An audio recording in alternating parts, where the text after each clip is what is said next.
Hello, my paranormal fanatics. It's another Saturday night, and what better things that could I be doing than sitting here with you is absolutely zero, other than hanging out with some friends like Mr. Dale, and I think we might even have a surprise guest hiding on us there, which is always fun. We'll bring them on in just a second. I wanted to welcome everybody to the show. It's very nice of you to come along and join us. We're going to be speaking with Dale about a number of topics, I'm sure. I believe we're going to start off with the fact that he's not wearing a fedora tonight. Maybe that'll be our start of the conversation. And speaking of fedoras, what I found out today as I was looking over the back channels of YouTube that somehow you guys got me to be recommended along with the search term fedora on YouTube. I never put it in the tags. I don't know why they chose to do that, but they were added. I'm now part of the fedora YouTube culture somewhere. but without further ado, let's bring Dale on, who quickly ran and grabbed some attire, and his surprise guest. Hi. Guys, how y'all doing? Good. Is this Mr. Fedora? It is. Can you believe it? Did you hear what I said? Yes, I did. I was looking through the stuff, and about 2% of my recommendations came from people searching fedora. I'm like, really? So, I see. So that's how I found you. Oh, well, yeah, of course. That's like, So, Mr. Paranormal Consultant has arrived. Oh, what are you doing? I have to. I'm gonna be overheated if I don't do that. We're talking. This is a hot topic here tonight. It is. And Missy, welcome. I believe this is your first adventure on the show. Yeah, she's been helping me with my YouTube channel, and so I asked her if she would join us tonight because she has a lot of things to poke me in the side with. Remember to say this, remember to say that kind of thing. We won't notice her kicking you under the table when you get a little long-winded. She could do that. I've seen that polite kick a few times. Yes. Yep. Nice to see you again. Of course, you got, you're always asked about when am I gonna have you on, and such. And a lot of times I try to put a little space so that way it builds anticipation. Isn't that how that goes?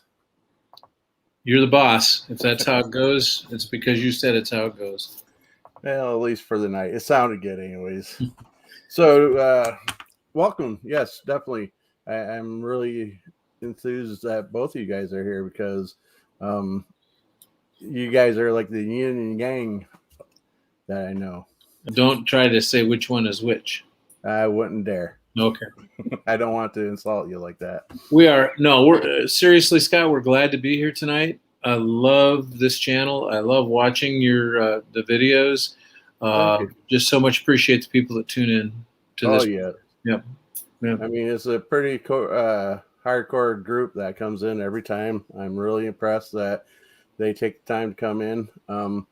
Now, before we get too deep into the subjects, because tonight's topic is going to be paranormal investigators and coexisting with religious aspects. Now, obviously, you cannot speak for all religious backgrounds. I can, but it would be wrong. Well, I give you the go ahead to go as far with it as you care to. Yeah. But before we get into that, I know you said that Missy helps you with your channel, and she's doing very well with hers. Oh yeah, she's outstanding. That's really what got us going. Was that she does a program on her business, on her home business, and the following has just gotten really. She's got a great following and a lot of people that like and subscribe to her channel, and she's a hoot. But she's feel free to. She's just herself on the channel, and that's it. And then she encouraged me to do one, really to to do some biblical teaching and some perspective for people who maybe don't have an attachment to church. Maybe they do, but there's just a simple thirst and hunger for more and for truth and for just discussion and that kind of thing. So that kind of got me launched here a couple of weeks back, and we're just now starting to build it. The whole my particular channel is called Dr. Dale on Deck, Dr. Dale on Deck, and it's because I was going we started to ask you to your name, both of your channels. I wasn't aware that she was going to be on, so I didn't put hers on. Is this good? We didn't tell you.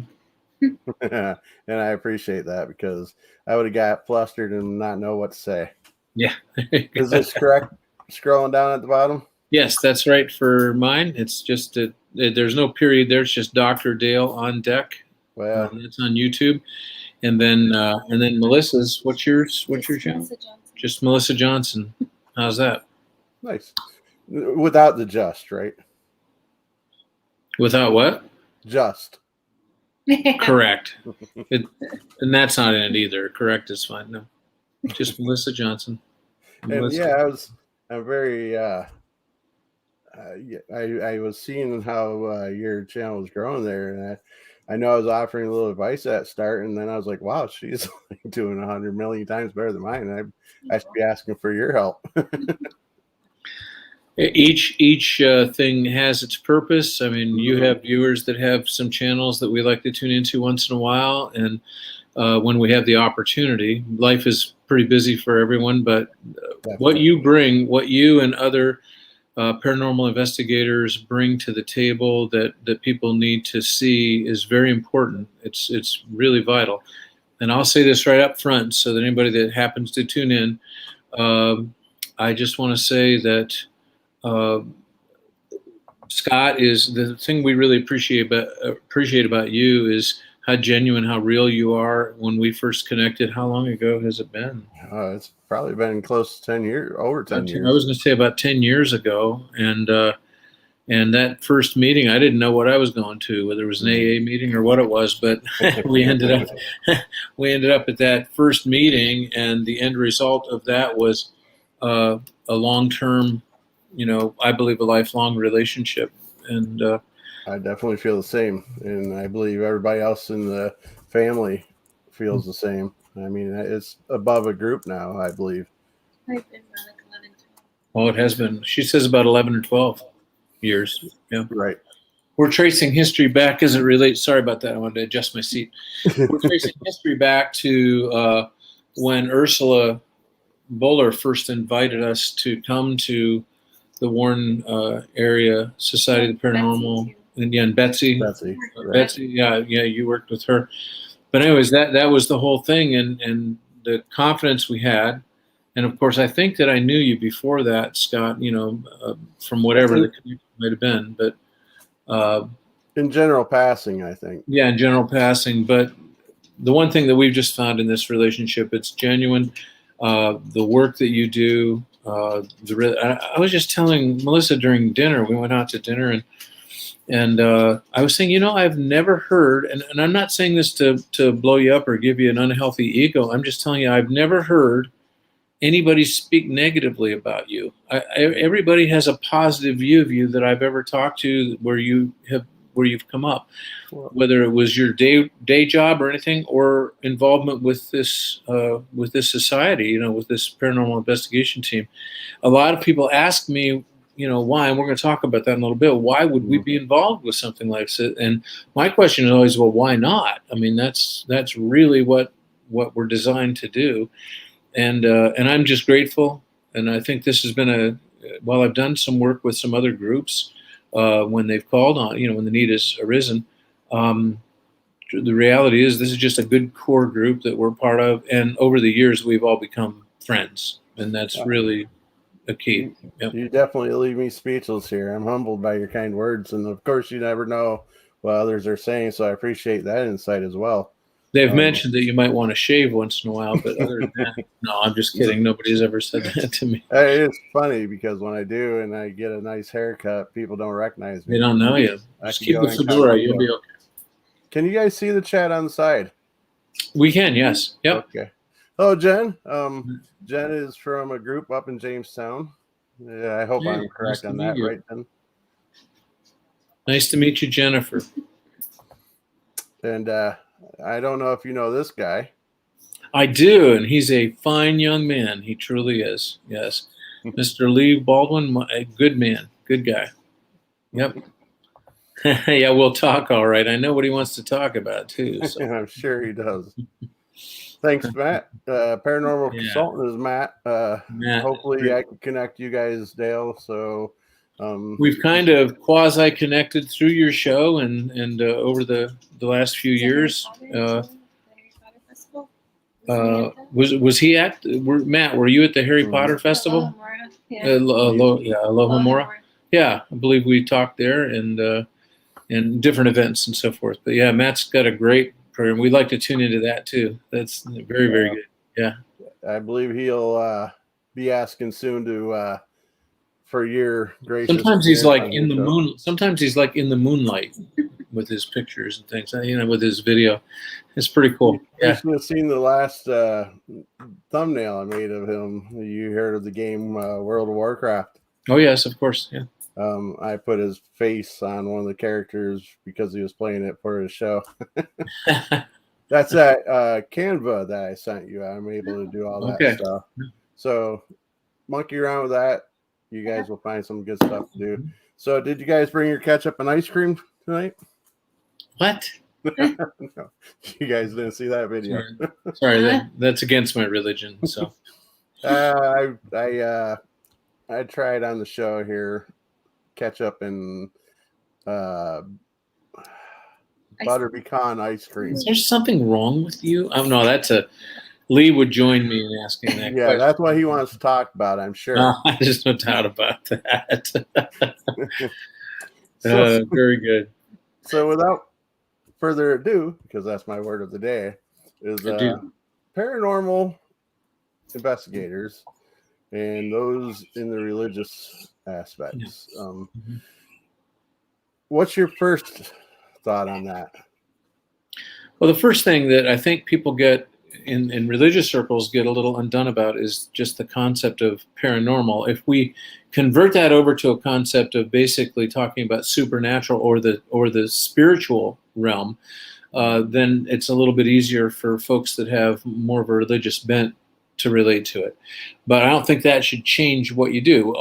When you get right down to it, it's my opinion and my study, my research, and my travels, all over the world over many years of time, and really confronting the kinds of things that we've seen, that the word paranormal, the word para, comes from a Latin term that means alongside of. Okay, so when you think of the paranormal, you're thinking of two spheres, two things that are going alongside of one another. There's been a lot of study on quantum physics and things of this nature over the years. It's the concept that there is a second reality that's working simultaneously with the present reality that we're experiencing. So when we talk about paranormal activity, a lot of people immediately go to a lot of the haunting stuff and the ghost hunting stuff and all that kind of thing, which we'll talk about tonight. Right. And we shouldn't shy away from that at all. But what we want to really talk about is how there is alongside of spiritual reality that's behind the scenes of the natural reality that we're walking in, and that's very real. And there cannot be, and I'm getting a little preachy here, but she'll tell you, but it cannot be that anybody who claims a spiritual relationship can deny that there's a spiritual kingdom or a spiritual realm of things. So what got us involved, there were we talked about some of the specific things, but what really gets me boiling in this in a positive way is the fact that there is a spiritual reality, and we deal in spiritual reality. So if you don't mind, I'd like to go into this just a minute. Sure. You have a second to say hi to everybody. Mikey, James, Mikey's in Texas. James is in Canada, I believe. So. Yep. Jennifer. Before you get too much further, if you guys don't mind, for those that might not know who you guys are, we just assume everybody just knows you guys. Give a little information about who you are. Well, we're Dale and Melissa, and That's good enough. That's it. Well, we are two people. Melissa was raised in a family of faith. Her grandfather was a Pentecostal pastor. She's got an uncle and two cousins that are also Pentecostal pastors, and so she's been raised in that. And her great grandparents, and she has a grandmother on the other side, on her birth father's side, that and that whole family was involved with evangelism and things of this nature. So she comes from this background. I come from a ministry background. I've spent I was ordained in 1980, so that gives you. I was like 2 years old. No, not really. I was 5. I was in my 20s, and so in 1980 I was ordained, and I have completed my bachelor's degree in ministry. I have a master's degree in biblical literature, and I have a doctorate in theology. All of these, those 2 degrees earned from Masters International University in Evansville, Indiana. And you go into, sorry to interrupt, you go into pretty big detail over your background on your show there. Yeah, on the introductory show there, the intro to the whole thing. So my first session, you can really hear the whole story. We call it, in religious circles, we'll call that testimony. That whole background, that whole story, and then riveted to the TV as I listened and watched your opening one. Well, thank you. I appreciate the mention of that. Both of us together, we have been together. We've known each other for many years, since 1980. Yeah, we've known each other, and we've been together now for about 13 years. And congratulations. Thank you. And we are. We live here in Warren, Pennsylvania, in the heart of the Allegheny National Forest. For those of you that are from other places, this is a beautiful, one of the most beautiful places. And by the way, I just read a study on Newsbreak that Warren, Pennsylvania is one of the most affordable places. It's the second most affordable place to live in Pennsylvania. Wow. And it is one of the least crime-ridden areas in the state. And I know it's hard to believe, right? I believe it. Yeah, I mean. No, it didn't say how many criminals are actually hiding out here. It just means that they're not active. No, we love our community. We love the area here. I've always believed that unless you, and many people have heard me preach this over the years, unless you love the land that you're in, you have no right to speak into it. So really loving the area. We love New England. I mean, maybe better than anything else. We just love Maine. Our daughter went to school there, went to college there. We really, really enjoy that part of the country. But this area here, we just believe that God has his hand on it for special reasons. So the background is roughly about 30 years in pastoral ministry for me, and Melissa raised in the church and raised in a Pentecostal family and so forth. I was raised in the Lutheran church and then the charismatic renewal, very similar to Pentecostal background.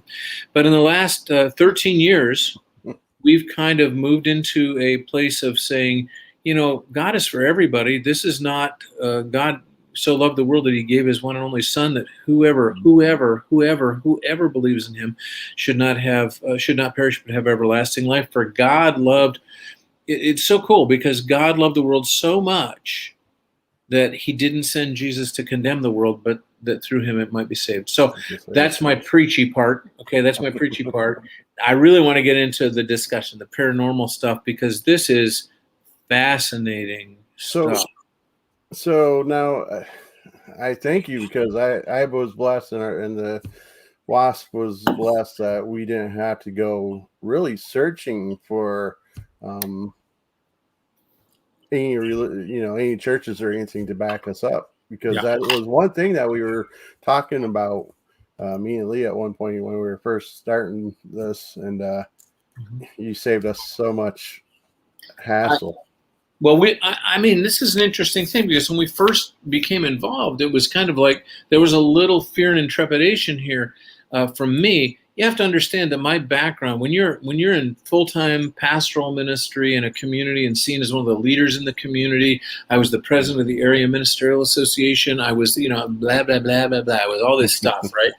And so then you start feeling like, well, what is everybody going to think of you? What are people going to think of you if you're involved with this? And what I loved about this group was that we just knew right away that we needed to be engaged with this kind of work. and that it doesn't really matter so much what other people have to say about it, because we can recognize they may speak from their, and watch this word now, this word ignorance. They're speaking now. Ignorance is not, I know it is a name calling thing for kids and all that, but that is not what the word means. Okay, I'm a man of words. All right, many words, some people would say, but I'm a man who understands words with my background and training. Ignorance just means a lack of knowledge. If you don't know enough, then you can be critical about things that you really shouldn't be critical about. You just don't know enough. This group educated me on a bunch of things, but then invited us to come in and share. And the thing is that for many years now, I have traveled to third world countries where witchcraft and demonology and all this stuff is prevalent. It's a prevalent part of their society. People that are possessed with demons, deliverance, spiritual warfare, all of those things are things that I've personally been engaged with. I don't, who needs to make that kind of story up? There's no reason to. And then when we attach with a group of people that really want to help people and help them to be okay, and have a little fun at it too, I mean, so it kind of drew us really close. It drew us really close to the point where, not just with Warren Area Society of Paranormal, but also with other people of like mind. The conferences and the festivals and all this. I'm going to be speaking at a festival here coming up at the end of the month. Did that get confirmed? Yeah, I just been on the phone yesterday. Nice. To get some final arrangements made.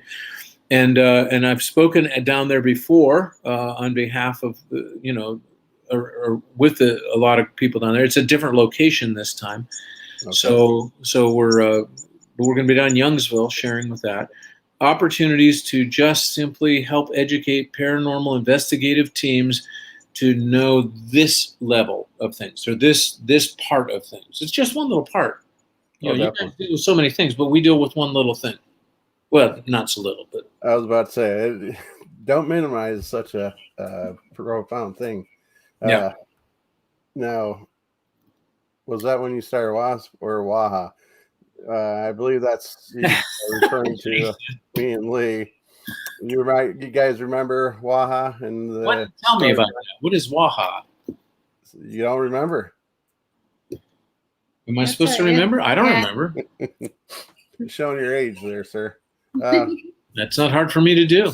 No, when me and Lee, just before we met up with Angel, we had spoke of a group, and we were going to call the group Warren Area Haunting Association.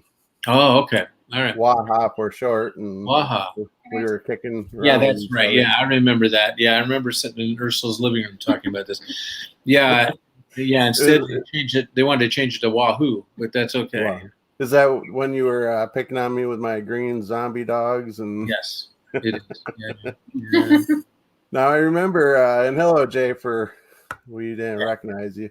I remember Angel speaking to me on about Ursula and bringing her into the group, and she said, "Well," and I hope I'm not throwing her under the bus for this, but she goes, "Well, we got contacted by a woman, and she's a little older. I'm not quite sure if she'll be able to get up and down the stairs and as easy as we can." She would laugh so much at you right now. And of course, I was a little hesitant because, well, the way it was brought up, an older woman, we were going like to cemetery and such, and then she brought up the name. I said, "Wait a second. Doesn't she work at Walden Books, or in the past did she work there?" Yeah, she was the assistant manager there. Yeah, right. And so she's like, "Yeah, I believe so." Now, see, I had worked at the mall doing maintenance at the time, and when she was waiting for Bill, I'd go and speak with her as she was standing by the front doors, because I didn't want her to be there on her own waiting for somebody. And so, I was like, as soon as I knew it was her, I was like, "No, I don't think we'll have an issue. Bring her. Let's meet up with her and see if she's interested." And of course, it correlated to you guys being brought in. But just the initial of the start of, we were like expecting this granny type person, and got the total opposite. I mean, other than the naturing of her. Ursula was one of a kind. Very Is true. one of a kind. Very true. And Melissa's best friend in the world, on the planet, and very, very close. I met her because she was one of the managers at the Walden Bookstore when my book first came out, and she hosted the book signing there and sold the first 2 cases of my book when it was released. And so I always thought that was a really great connection there. But then the relationship between Melissa and Ursula working together, and it kind of drew our families together. And then various excursions that we went on over the years, just really great. And we just loved it. I mean, going on some investigations with you guys, and then really joining in, and then not being you guys, but us guys. You're able to be you guys. Yeah, we weren't expecting you to be performing any specific role unless it was necessary to be in that role. Right. Well, we did discover, and maybe some of our listeners don't realize this. I've mentioned it on the last show, but we discovered pretty soon that because of the because of the nature of the work that we do, we found that when we'd go out on what was going to be kind of a ghost hunting excursion or an investigation, an invitation to investigate a house or something like that, we found that it was better for us not to be there. And primarily because every time we'd show up, nothing else would. And so we didn't really know if we were getting a real solid read on things. So we would stay back or stay outside or maybe not go at all, and then wait for the phone to ring. And if the phone rang, then we knew, it was like, who you going to call? Holy Ghostbusters. So we basically just moved from, into the role, and then that expanded, of course, to other teams elsewhere that had the same situation. You mentioned something, Scott, and I don't want to dominate here, but you mentioned something about that connection with, as you put it, a religious group or something like that, and how are you going to do that? And that begs the question that I think needs answered, and that is that one of the things that you'll find common with paranormal investigative teams is that there's usually a pastor or a priest who is a connection to that team. And those teams all seem to have somebody that they can, I'm talking about, national groups, that you hear about. They have somebody that they can lean into, whether it's an Episcopal priest or, a pastor or whatever the case might be, Catholic priest. And they lean into them a bit when it comes to things that are dark entities or dark spirits that could manifest during an investigation. And then they become a part of the investigation. Or maybe it's something where the clients themselves have residue as a result of a haunting or whatever term you want to use there. And there's the need for pastoral care for that family or for that child or for whatever. And we have many, many stories of how that's worked out. Or even with the investigators themselves.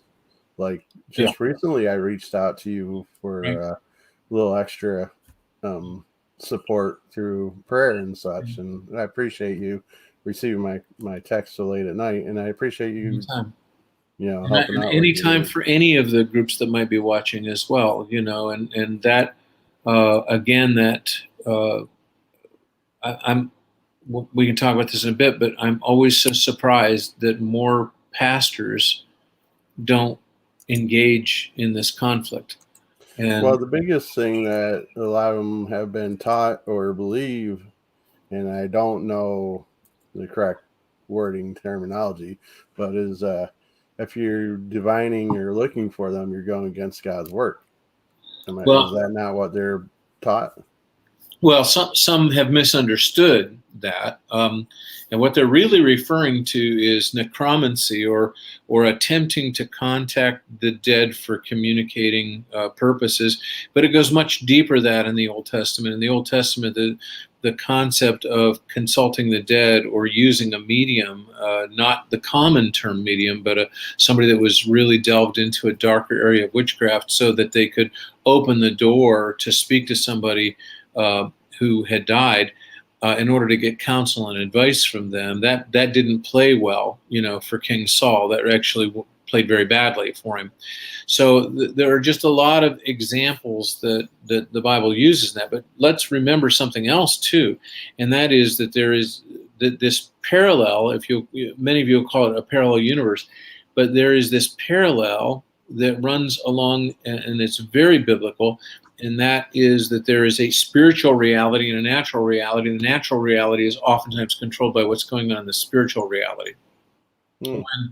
When a negative entity gets involved, and we have it all through the Bible, in the New Testament, where Jesus says to his followers, and these signs will follow those who believe, one of the statements that's made there, in my name they will cast out demons. Very important, very important. And often neglected.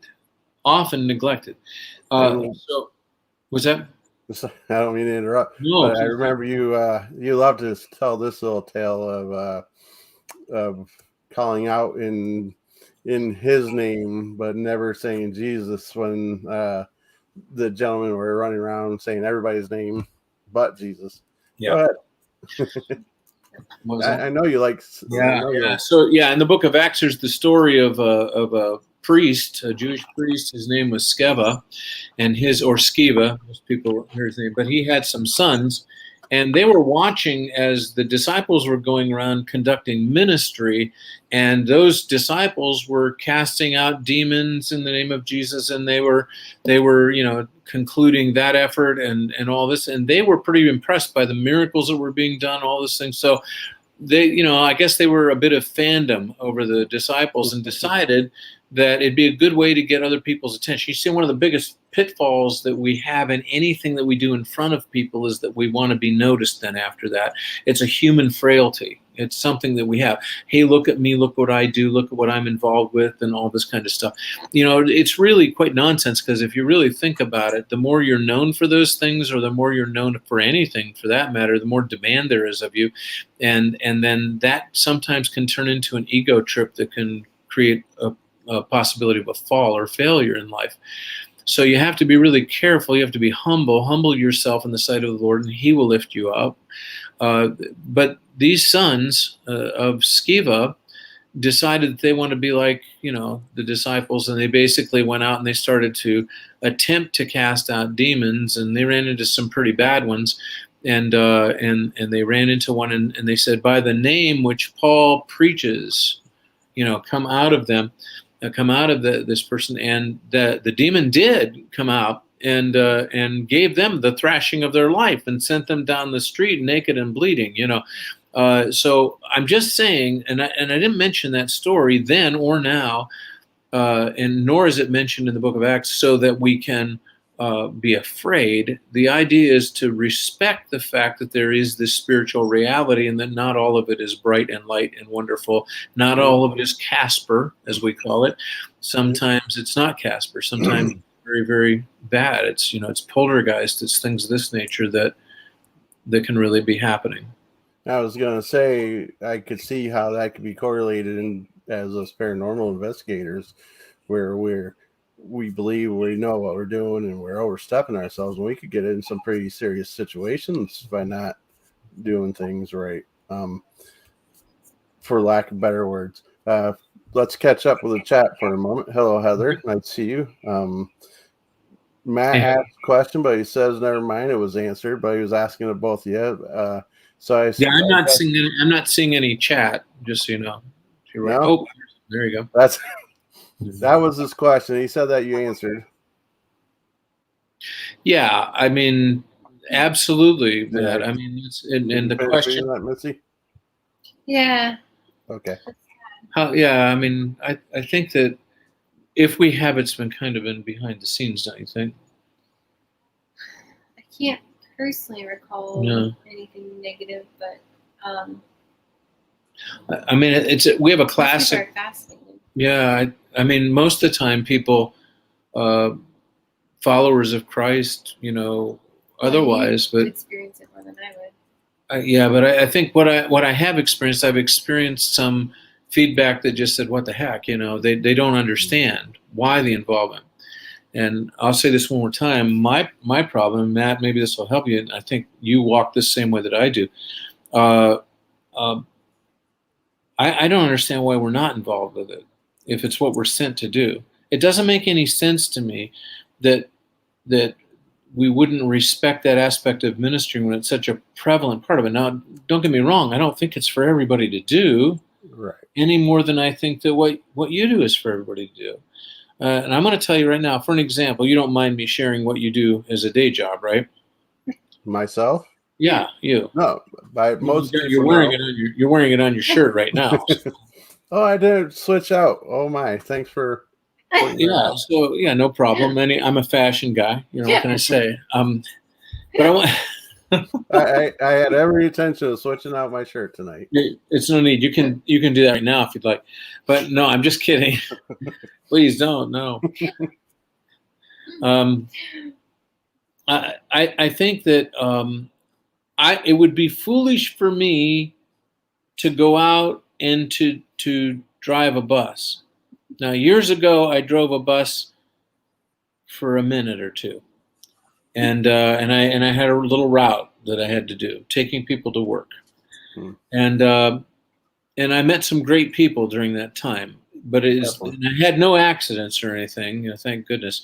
But the reality is, it's not my cup of tea. It unnerves me, the responsibility that you carry. Okay, so I shouldn't do that. You likewise shouldn't do what I do if you're not called to it. So if you're called, the idea here, in my opinion, this is my opinion. Most of this should have a little thing that says, "This is my opinion." Disclaimer. A little disclaimer, yeah. I think we need to find what we're designed to be in life. And as soon as we step into that design, we call it a destiny or a calling. Once we step into that, now we're where we belong. Now go ahead and flourish there. God will give us the gifts that we need to flourish there. And that's, we don't make any apologies for our faith, nor do we have an expectation that everybody should see everything the way we do. We don't feel that way. We'd wish they could, because then we could all, agree on everything. But that would be a pretty boring world if you think about it. If there's no, we don't even agree. We don't even agree on it. You can speak right up anytime you want to, because you have to with me. And it might be misspelled. Yeah. I quickly threw that together. So nice. This is our opinion and not considered a professional advice. On the other hand, I will give some of that too. So here's what actually turned me on about this whole paranormal thing. Okay, this whole idea. Once we got engaged with you guys and whatnot, went back and did a little bit more research, and I'm gonna put this up to the camera here. But this couple here, some of you may recognize them. The Warrens. Okay, this is Ed and Lorraine Warren. They've both since passed. Mm-hmm. And but Ed Warren was considered one of the leading demonologists and consultants within Roman Catholicism in his time. He was not a priest. He was not authorized to do any of the roles like the rite of exorcism and so forth, although he did have to in emergencies do that. Most people know the Warrens and their work because of books like The Conjuring and Amityville Horror and movies and things like this. That's where they know. But, that's Hollywood too, and there's a lot of stuff in there that is a little exaggerated so that people would pay money to see the movies and things. But there is also a lot of stuff in it that is not exaggerated. And the book, and I showed this the last time I was with you, but this has been an important book to me. And I've listened to it on audio, and I tried to read it too. And I think is it facing the right way? Sorry, honey. It is. Okay, you said there's an audio version. I'll have to check that out. in Audible books, yeah. The Demonologist, The Extraordinary Career of Ed and Lorraine Warren. Now, why is this fascinating to me? Why do I like this couple? Well, and again, it's not that I think that they're the best thing since sliced bread. It's because they were willing to take whatever heat they had to, criticism, ridicule, anything else, to just simply step into the realm that the Bible calls some of us into. And so I've considered myself and my research and my studies, and 8 years of college, but more importantly, my experiences in the third world, as being a qualifier as a demonologist. I hate to use that term because I don't want to sound like I know everything there is to know about demonology and things of this nature. I just believe that it's something that it's my design. It's where I'm at. I can run from it, but I can't hide from it. Titles will definitely give you a certain public opinion. Mm-hmm. Let's catch up with the chat for a moment. Excellent. And this was back when we were speaking of those wanting to cast demons out and such. Yeah. So I want to understand the statement here. I think there's a big difference between looking for them, meaning looking for the demons. Back when I was speaking of them being taught in seminary and such to not deal with the seeking spirits and such.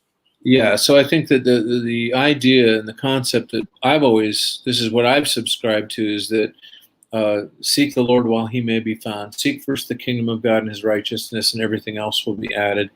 I think that the issue is focus, and I never, ever focus on the noisemaker, on the demon. I never focus on the thing which is manifesting, period. Because when you do that and it's a negative spirit, I really want to stay focused on the outcome, what the potential of the outcome is. The demons really, really enjoy attention. Most of them are attention-getting spirits. They are just simply trying to draw people in some direction, in some path that will distract them so they can be up to their nonsense. So I think that's really, really important. So question here from Jennifer, and thank you for this question. This is really good. For us who are paranormal investigators, should we have a cross and holy water with it? I believe so. I believe that, and what is it that what do you call those things? Rosary? Well, some people call them icons. It depends on what your background in faith is. So like in the Catholic traditions, and there are several, you would look at these as symbols or icons and whatnot, and they are symbolic. In and of themselves, holy water is just water that's been blessed. That's all that is consecrated, set aside. And the cross is a symbol. It's supposed to be a symbol of what Christ did, and also the empty cross, if that's what you're carrying, is a symbol of the resurrection of Christ, which is the power of God. And so those things are symbolic. They are, I guess you would call it, a point of contact for anybody that's using them. Is that a good statement to make? No, so, in itself, it doesn't hold the power. It's our faith. In and of itself, it has to do with faith. It has to do with belief, and that's one of the troubles that people have. For an example, somebody said, well, is there a problem or an objection to saging, for an example? Because we know that a lot of our friends who are in that realm of things, including in Catholicism and the incense and so forth, so and in the Episcopal tradition as well, in the Church of England, the Anglican tradition. So I would have to say to you that maybe it's the combination of all of those things, but they are faith-building exercises, every one of them. So the idea is this point of contact, this source of faith, is not in the thing that we are using or doing. It's in the one who is leading and covering and taking care of us. So, but I've got to tell you that, and I want to get back to Jennifer's question, because to carry those things on an investigation is vital, but to know what happens if all of a sudden you see this manifestation, what you need to do, protect yourself. Melissa, what is it that you do when you're confronted with anything that's demonic? What's the first thing you do? I just say the name of Jesus, and they stop. Yeah. So that's our faith, our belief, and it can be that of anyone, because I've seen people that haven't. By the way, don't confuse faith with church. Don't confuse belief or a belief system with going to church. Going to church doesn't make you a Christian. It doesn't. Going to temple doesn't make you a Jew. Going to what, Sitting in a garage doesn't make you. yeah, I mean, any more than sitting in a garage makes you a car. Okay, Or so, a mechanic. or a mechanic for that matter. So the point isn't that. There's nothing wrong with attending those things. Those are all fine things to attend. So I'm not taking anything away from that. I'm just saying that the real focal point has got to be on the one who brings the victory. It cannot be on those things. It cannot be on that. And likewise, demons love to get our attention on them. So some of us who are called into that area of ministry will identify those things, speak to those things powerfully, drive them out of whatever the situation is, and have an expectation that they not return. Now, we join together with all of you who are doing these investigations and run into this trouble, and thank the Lord it's not all the time. Every time you go and do an investigation, you're not going to run into demons. Okay. Thank goodness. Yeah, thank goodness. But sometimes when it occasionally happens, and it is just occasionally, it can be pretty crazy. It can be very rattling. Having those things, the cross, a Bible, whatever the case might be, I'd do more than have the Bible. I'd read it, especially the New Testament, and see what is in there, what the promises are for us, and then step into that realm. But to avoid becoming the sons of Sceva, make that faith, that belief genuine. Okay, I really believe. Would an audio book work the same as a physical copy, or? Sure. I mean, well, the reality is, and you might be teasing and kidding, but the reality is, one of the pieces of counsel I give people who have been adversely affected by a demonic entity of some sort, that as a way of maintaining the healing that they're beginning to receive, because a lot of times people are devastated. This is no game.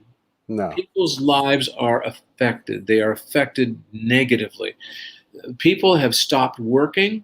They have stopped loving. They have stopped taking care of their families.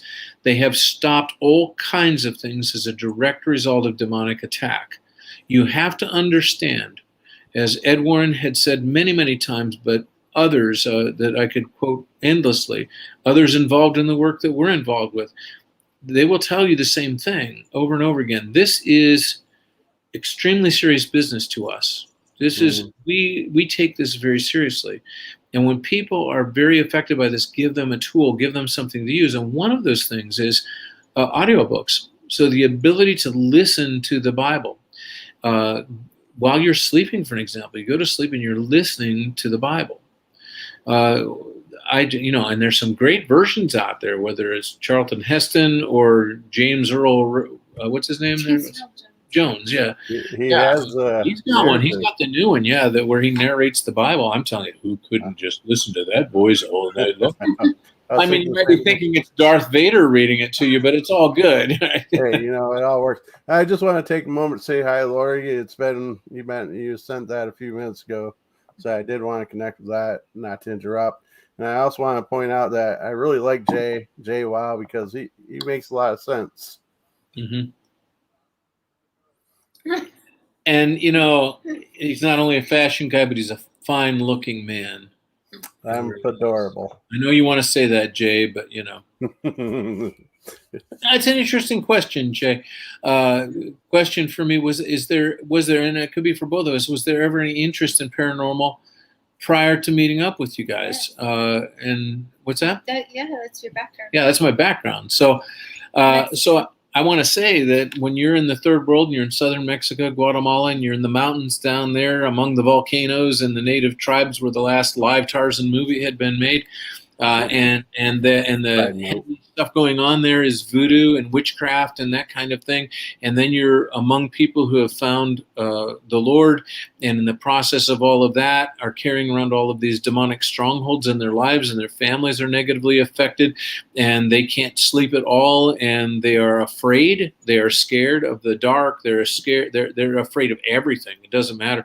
And then you're able to sit down with them and hear their story through a translator. I don't speak Spanish, and listening to what the translator is saying, and then being able to pray with them and speak to that demonic entity that's controlling them.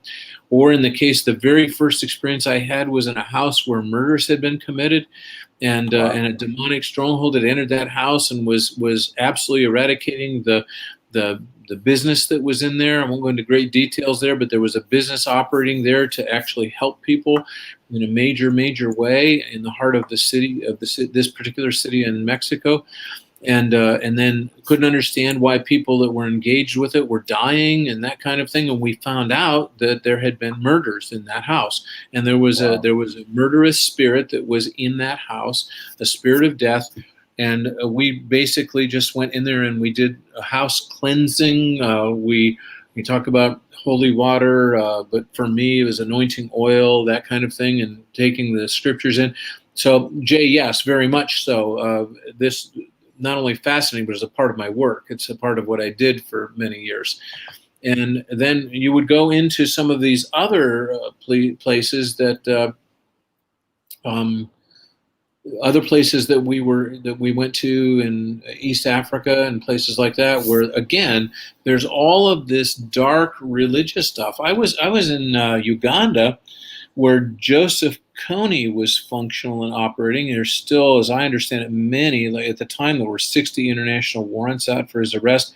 His grandmother was a full-blown practicing dark magic with a K at the end, who was engaged with all kinds of things. Joseph Kony was kidnapping children right in the broad daylight, making the boys, I'm talking about 8 to 10, 12-year-old boys, a part of his army, raping and killing the young girls, all this kind of. I met those kids. Not all of them, obviously, but I met many of those kids. Had ears chopped off, fingers and hands chopped off because they wouldn't cooperate with Kony's men, and all of this kind of stuff. All a derivative of the demonic activities that were stirred up by Joseph Kony's grandmother and him and others that were in the following there. And so, yes, this has been a lifelong thing for me, at least since I was fairly young. My first trip to some of those parts of the world took place, let me think here, because I've never really thought about the years, but I think it was about 90,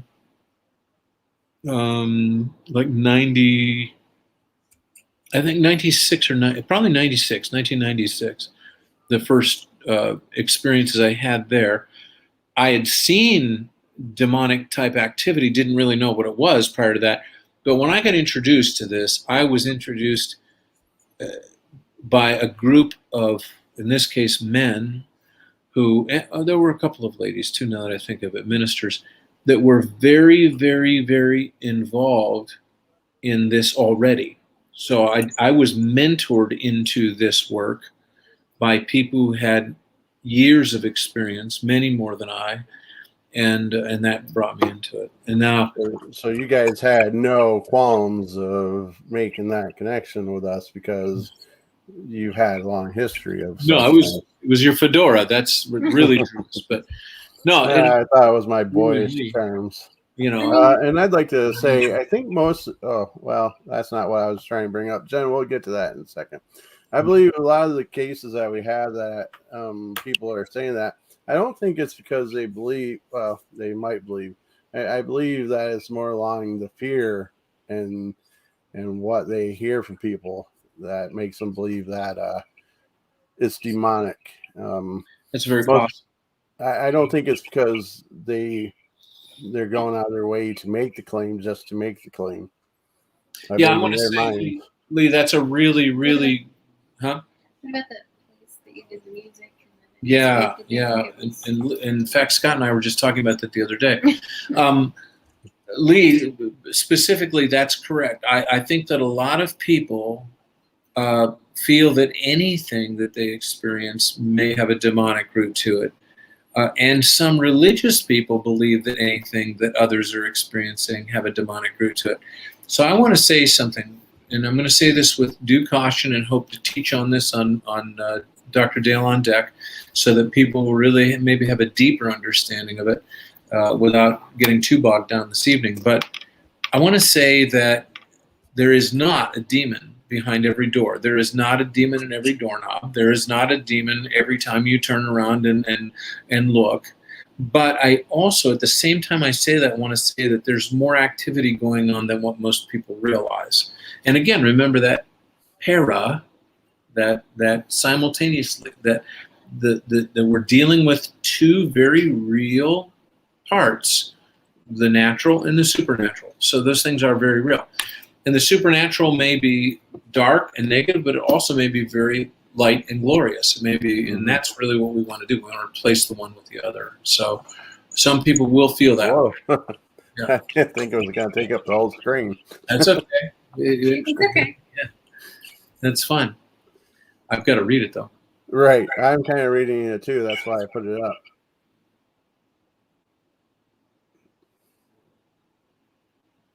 So the silence is us reading, guys.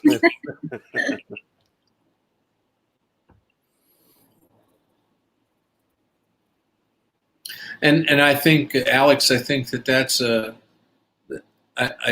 we might agree to disagree on this, because I think there are some very specific things, but I also want to tell you that that's a pretty good read on it, regardless of what name we might put to something. I think that points up something very important, and that is that, unfortunately, and I won't compromise on this, I believe with all of my heart that there is not just good and bad, but there's godly and there's demonic and this kind of thing. But if we're not careful, then everything is about the demonic. Everything is about this negative entity. Everything is everybody that has anything needs deliverance. And the problem with that is that creates a psychological trauma. You have to understand that my education isn't just in a religious field, it's also in psychology. And I just want us to understand that we don't want to provoke a negative psychology in someone. We don't want somebody to all of a sudden start to have, clinical depression as a result of the pressures that are mounting on them to see everything as negative or dark or bad. And so it's an interesting word. Is it Alex there that uses the word energy? I think that's an amazing word, because the body, our human chi, right?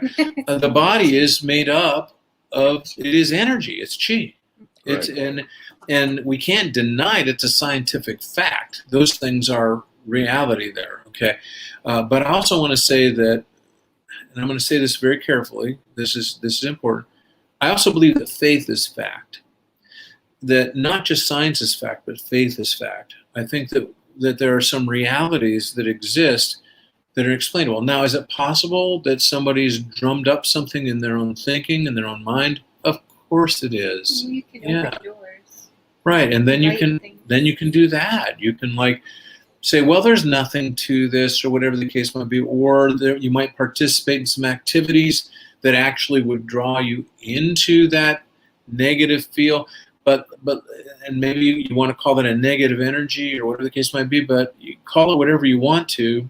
If it's negative, probably ought to be dealt with. And that's really what it comes down to.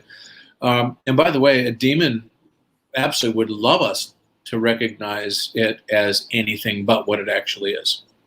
But yeah, still get the attention. Yeah. So go ahead. You should always have the full armor. Speak up so you can hear. You should always have the full armor of God when you go into a spiritual warfare battle. Right, and that's found in Ephesians chapter 6 in the New Testament. I just want to say that these are subjects that we'll deal with on Dr. Dale on Deck. These are important subjects. We want to really address them, so for sure, and also at seminars. Yeah. I don't know. Did you say you had a seminar, or you were just going to be going to Youngsville? No, I'm actually speaking at I think it's, what do they call it, the Paranormal Fair or whatever it is that they do in Youngsville. And that's coming up on, let's see here. And it's actually going to be it's going to be held at the American Legion in Youngsville, by the way. And that's coming up on September 25th. I know because my nephew's getting married in the morning and I'm speaking in the evening. It's an all-day event that's going on, but I believe that my time slot is around 5 or 6 o'clock in the evening for 1 hour. It's one of the That's Youngsville, Pennsylvania. Youngsville, Pennsylvania, the big city, Yeah. Pennsylvania, where I grew up. In the town it was there. So that is one of the things out there, and I think that is coming up. So No, I think this is kind of a dangerous thing to try to classify, in my opinion. But you might have different opinions for a short YouTube live stream. Is there anything you want to say on this, or? well, I mean, I have to actually read the questions out loud sometimes. For those teams out there, what are the signs that would classify a case as demonic? What should you be looking for? And so but I have an answer for it, Matt. Maybe it'll help. And I know you've got some really good answers and responses for this. But from my own experience in the groups that I've worked with, there's really no mistaking it. Okay, so when something, great example of that. I hope it's okay to share this. I think we did a little bit in the last show, but we had an actual physical manifestation that we were called to when the team was already there doing an investigation of paranormal activity, and we were asked to come there because it was believed that it may have been a darker entity or perhaps demonic. And we got there, and there was actually a physical manifestation that took place in the client, actually on their body, that was witnessed by people.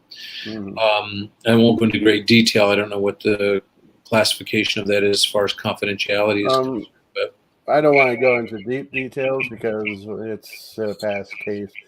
But we had permission to give everything out, but just use discretion. I think that the point that I really wanted to make with it is that it's possible to miss what's really going on if you don't take it seriously. On the other hand, it's possible to become so serious about it that you see it everywhere when it's not actually happening. But like some investigations, like even in Mexico and Africa, what were some of the consistent? Yeah. That's a good point. What I wanted to bring up, and I don't mean to interrupt you because I know you got ways to trigger things in his mind,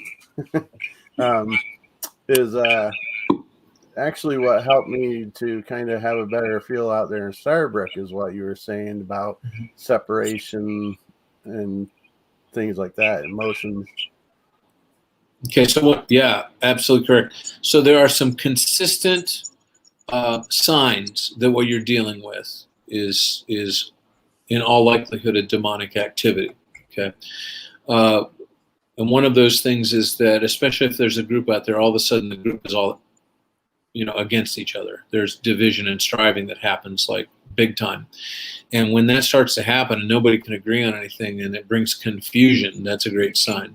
And anger. So these are all signs. So anger, confusion, fear, huge one. Fear is a huge one. It feeds, demonic entities feed on fear. I mean, that's the reality. And so, can it be scary if you're dealing with a poltergeist or something? Of course, that can be very scary when things are shaking. And we've been in places where the pictures were turned upside down, family pictures, crosses, things of this nature. It's actually been there. Can some of this stuff be staged before you? Yeah, okay. Yeah. So my expectation is that it has to be something that's genuine. Do I always realize it? No. And do I always know whether or not something was kind of prepped ahead of time? I don't always know it, but sometimes the Lord lets me in on that stuff and we're able to confront it. And when we do, it falls apart big time, But some of this stuff is just so real. It's hard to even say where to begin because I've got about 20 or 30 stories just locally of the things that we've dealt with that have had positive, wonderful, amazing outcomes where, we had one little girl who at a very young age, around 3 years old or so forth, they didn't think would ever be out of the hospital. And the experiences she was having in her own bedroom were obviously of a dark nature and so forth. Went out, Ursula and I actually went to that one and went in there and did spiritual warfare in that room. That girl is a teenager now. She's thriving in life. They didn't know if she would live through her physical problems that she was having medically. So there was healing we cleansed the room. It was taken care of.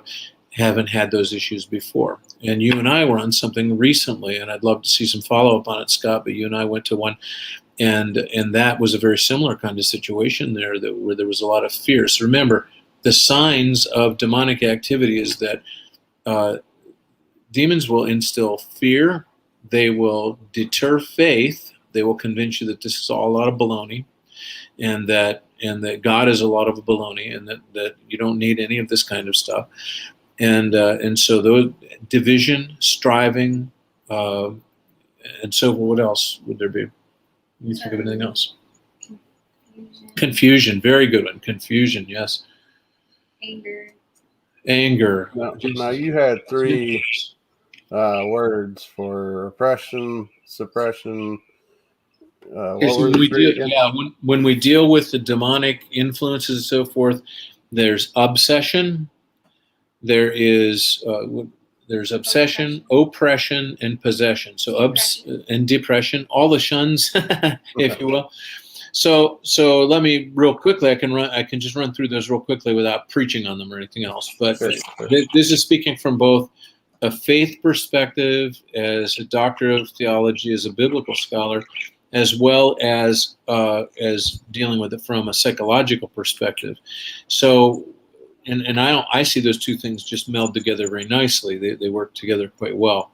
But obsession is when somebody is so completely tied up with something and so obsessed by it that it's all that they think about and all they do.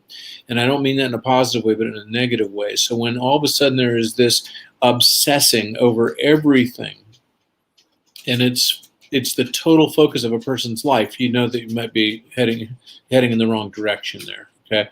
It doesn't mean that you're possessed. It just means that you're actually there's an antagonistic spirit at work there that's trying to throw you off. That's important. So that is obsession. Quick definition. Okay. Oppression.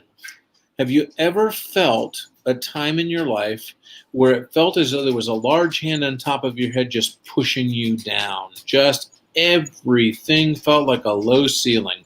Everything, there was pressure on your life completely. That is oppression. So just think about the word itself. Okay, so oppression from a demonic entity means this is that voice in your head that says you'll never amount to anything, you'll never be anything, you're a terrible person, you're never going to be. God doesn't love you. There is nobody that cares about you. That is oppression. It's coming down. And that's important. And the third one, of course, is the one when all of those things combine together and open us up in our spirit, in our mind, in our heart to something that then begins to control us and own us. That's called possession. So possession, okay, you possess your house, you possess your car, you possess your wallet, you possess your job, whatever the case might be, you own it. And this is the same thing, only it's a demonic situation. Okay, I'm sorry, I keep moving. I'm sorry. Okay. So that's another aspect of it. Now, depression is the end result of all of those things going on at the same time, and a person becomes depressed. That can be clinical. I'm going to be really clear here. There can be a clinical type of depression where it's actually a psychological phenomenon where someone is simply blue, down all the time. Okay, they're just simply low. But then there can be a chemical imbalance, which is actually a medically caused type of depression. Two different things. Okay, and I'm not a medical doctor, so I'm not going to tell you here's what is the cure for one or the other. But the reality is you can take certain medications until the cows come home, and if you're dealing with something that's spiritually suppressing you, okay, if that's what's going on, you're not going to see a result. You might become a zombie. I don't mean that in the way you normally talk about zombies, but you might. At least you recognize they're real. And, yeah, there you go. We have to be very careful as paranormal teams not to try to be professional doctors and psychiatrists and very important. Diagnose things that we have no business diagnosing. I mean, it's a fine line trying to make everything into paranormal, and like you said, it could be chemical imbalances or whatnot. I always encourage paranormal teams to do this: investigate. That's what your job is. Okay, that's what your role is. You investigate. You set up your equipment. You get out your EMF readers. You get out your cameras. You get out all this kind of stuff. You do that. You do that stuff. You do so well, and just simply do that job. Okay, and then if you are called into a situation where, in the process of doing that job, all of a sudden things start to manifest. So I want to give you one example, and you might recall this from the first movie, The Conjuring. It's alluded to, but it's actually a reality. And what the Warrens discovered was that oftentimes they would tape record on a small handheld tape recorder, like we've done many times, the interview process with the potential client who was describing their situation. In the process of recording it, when they're doing the playback on the recording, they find out that there are sounds going on that weren't in the room when they were there. Okay, so while they were doing the interview, they didn't hear anything, and then on the tape, they would hear things. And we've gotten that with our own recorders ourselves. Let's catch up with the chat for a minute. Okay. Lee says, he's asking, does it need to be blessed, and are there any specific verses speak to make an anointing effective? Are you trying to do this by yourself at home, Lee? I mean, we got somebody on call here that could probably help you. But go ahead. I think what you're describing there, Lee, is and Melissa, please feel free to chime in here and help me out. Yeah, I mean, you haven't gave Dale a chance to speak the whole night. Lee, you're asking an important question as whether the oil needs to be blessed by someone in order to have it become effective. And the question is, God is the one who blesses.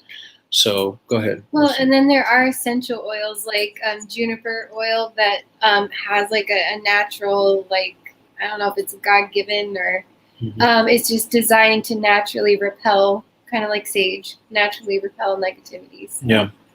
And you'll find us in a lot of, and this is, you talk about objections maybe to what we do, and as far as from the religious community is concerned. And some people would say, what are you talking about? Sage and that's all superstitious stuff. But that's not true. The Bible talks about it. Like Okay. frankincense, myrrh were given to the baby Jesus. My goodness gracious, there's so many examples of it. There's essential oils made out of like cypress and things that are in the Bible. So I mean, the Bible is full of it, Lee. That's a great. You should write this down. I should write this down. This could be a great thing for us to teach on the On Deck program, because this is some really, really good information. And by the way, I encourage you, Lee.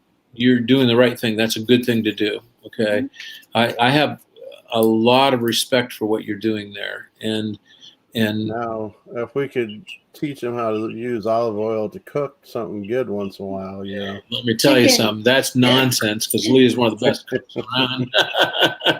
Now, Alex, you have about 7 questions or statements here, and I don't know. Can you guys see the thread here? Only when you put it up. Okay, so you're missing stuff. How about I will kind of start going. You just say next, and there's like 4 or 5 of these. So let me know when you're ready for the next. If you're finding any value in this video and you're enjoying our conversation, please keep coming back through the weeks. We'll have different guests. It's every 2 Saturdays. We have a show, different guests, different topics. Ready for the next one? Let's go. Let's move on. That's good. And so feel free to come check us out. Watch us on replay. If you're watching this now, type in the comments Team Live. If you're watching this during the replay, type in the comments Team Replay. Let us know if you're watching these or if live or if you're watching them in the replay. As well as check out Dale's channel. As you see scrolling on the bottom, he goes into deeper explanation of things that we're picking up tonight. I like some of the terms that Alex is bringing up here, bringing to the energy vampires, the energy theft, this kind of thing. So there's a whole lot of things that Alex is talking about here that I'm not ready to move into or anything like that. I don't know a lot about some of the stuff. I will tell you that there are a lot of people in areas of faith. He's mentioning here the issues of aliens and whether they exist, this kind of thing. And Ursula was very into this kind of thing. But there are many people in the realm of faith and teaching that believe that any manifestation of those kinds of things actually are demonic, that those things are demons. I'm not sure that, yeah, I'm not sure that I agree with that. I'm just sharing with you what the view of some people are. Yeah, she's very concerned about, we start watching some of the programs on the History Channel and so forth. She goes, yeah, no, I don't really want that. They're not very good looking fellows either. So, but there's somebody on some planet. But I do think, in all seriousness, to be serious about the statements and questions being made, while I don't understand all of those things, and I don't pretend to be an expert in anything but what I've been called to and directed to, I will say that there are a lot of things out there that can instill fear and take away the energy of our lives. And as a result of that, that oppressive fear coming in, a lot of people become non-productive members of society and are not people who are going to be of the same value that I think that they would like to be. Okay, so I think that most people would like to be a positive influence. They would like to be, do positive things, but they get zapped, as a result of that. Now, you might be able to see the comments. Are you on your laptop? I'm on my laptop. Mm-hmm. If you look to your top right corner, you'll say comments. You might be on the private comments as opposed to the. I don't see any place here for me to see the comments. So. Well, I don't have no trouble with bringing them up. I wanted to go back to Lee's point that whoa. No, I just went to this to see if I could see the comments. So. Oh, over there. You were full screen. That's why. Oh, that's why. Okay, there we go. I got it. So we were operating in full screen. So yeah. There you go. Yeah, I wanted to go back to Lee's point that I took a bunch of essential oils that I knew, like the Bible had talked about, like frankincense, myrrh, like even juniper oil that I read was good for repelling, like, witchy vibes, negative, not positive. But because we had some like personal spiritual attack going on. So like I mixed up like different essential oils like cypress and cedar and things, all the things that I knew that the Bible had talked about. And then I just used it and I anointed the doorways with like the oil and said, I claim this, as, this is my house, get out, and kind of thing. You dedicated the home to Jesus, to God. Yeah, using biblical oils. Yeah. So. I want to come back here to one of the things that Matt brought up a while ago. For those teams out there, what are the signs that would classify as a case of demonic? So the first thing that I would look for are the things we just described. What is the most present thing going on there? If you see confusion, if you see fear, if you see, it's not that all unexplained things are necessarily demonic, but if you're starting to see that consistently, and you will see sometimes physical manifestations where people begin to act out. So if you're really dealing with a case of possession, then you may be dealing with somebody who is acting out. There may be some very violent acting out. You want to back away from that. And as Melissa said earlier, that the whole thing of the name of the Lord is very important. It's very interesting to me that demons have more faith than people do. I mean, that's what the Bible teaches of it. Even the demons believe and tremble, are fearful, because they know their end. So they know that at the name of Jesus, every knee will bend. Okay.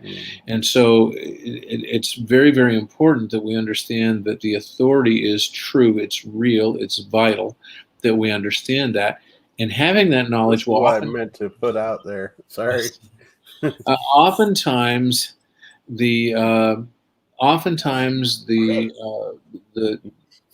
when we say those kinds of things, when we mention those kinds of things, the demonic is becomes suppressed. Yes, I see your alter ego there. Yeah. Forgive me, Mercer. I guess that's how that would pronounce. She's not making those faces at you personally. No. No, I do that. I saw it over there, and I felt I knew what was But welcome to our stream. Yes. So I do want to say though, Matt, those are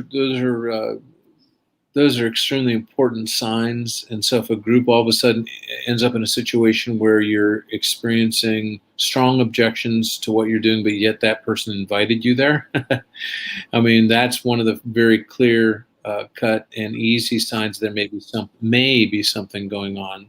And then if there's like an obsession with like continuously like, I don't know, seeking things that are causing issues. Mm-hmm. Now, the one thing that I really love about what we're doing and the variety of people that come on here is there might be experts out there. I don't think there's true experts as far as aliens and such go, other than that crazy hair guy on the History Channel. But I like him. I like him too. I'm not saying they're aliens, but they're aliens. But yeah, we come from all different walks of lives. We come in and having these conversations and exploring things that nobody can really truly say they have 100% of the answers, and we kind of become like a meshing pot of ideas and philosophies and opinions and thoughts, as Alex commented there. So don't ever feel like if you're on this channel, you have a voice. And so don't ever feel like you don't have that voice. We might not always agree, but you definitely have. The only thing we don't let voice here as much as possible is true hate and true bullying. Those will be shut down as quickly as possible. But outside of that, welcome one and all. Absolutely, and I've got to say, sometimes the opinions help us to start thinking about things that we didn't think about before, because we've all come to. Here's a word I try to stay away from. Stay away from coming to a conclusion, and stay open to investigating the possibilities. Right. So if you do that, then you can't really, anybody that has an opinion about something, if you're always teachable, if you're always open-minded and you can change your mind about something because you learn more about it, I think you're going to have the greatest benefit. So that's just a little additional philosophy, if you will. I just want to say that to us, this is such an important part of what can happen. But on the other hand, it is only a small piece of what paranormal investigations really are a part of. So who was the fellow that you mentioned there? Is it George? George Eisman. So there's a fellow by the name of George Eisman. I'm not sure exactly where he's from, but he's also, on several different channels and whatnot, streaming. He has the Reveal Report. Yeah, the Reveal Report. And I don't mean to throw something out to endorse something that maybe you haven't heard of, Scott, on your show. But I will tell you that his background and what he has studied and what he's researched and has actually studied under the Warrens and some of those things. And he walks now in some extremely, he's very much in ministry. He's very much engaged with working with others who are very well thought of in the area of ministry.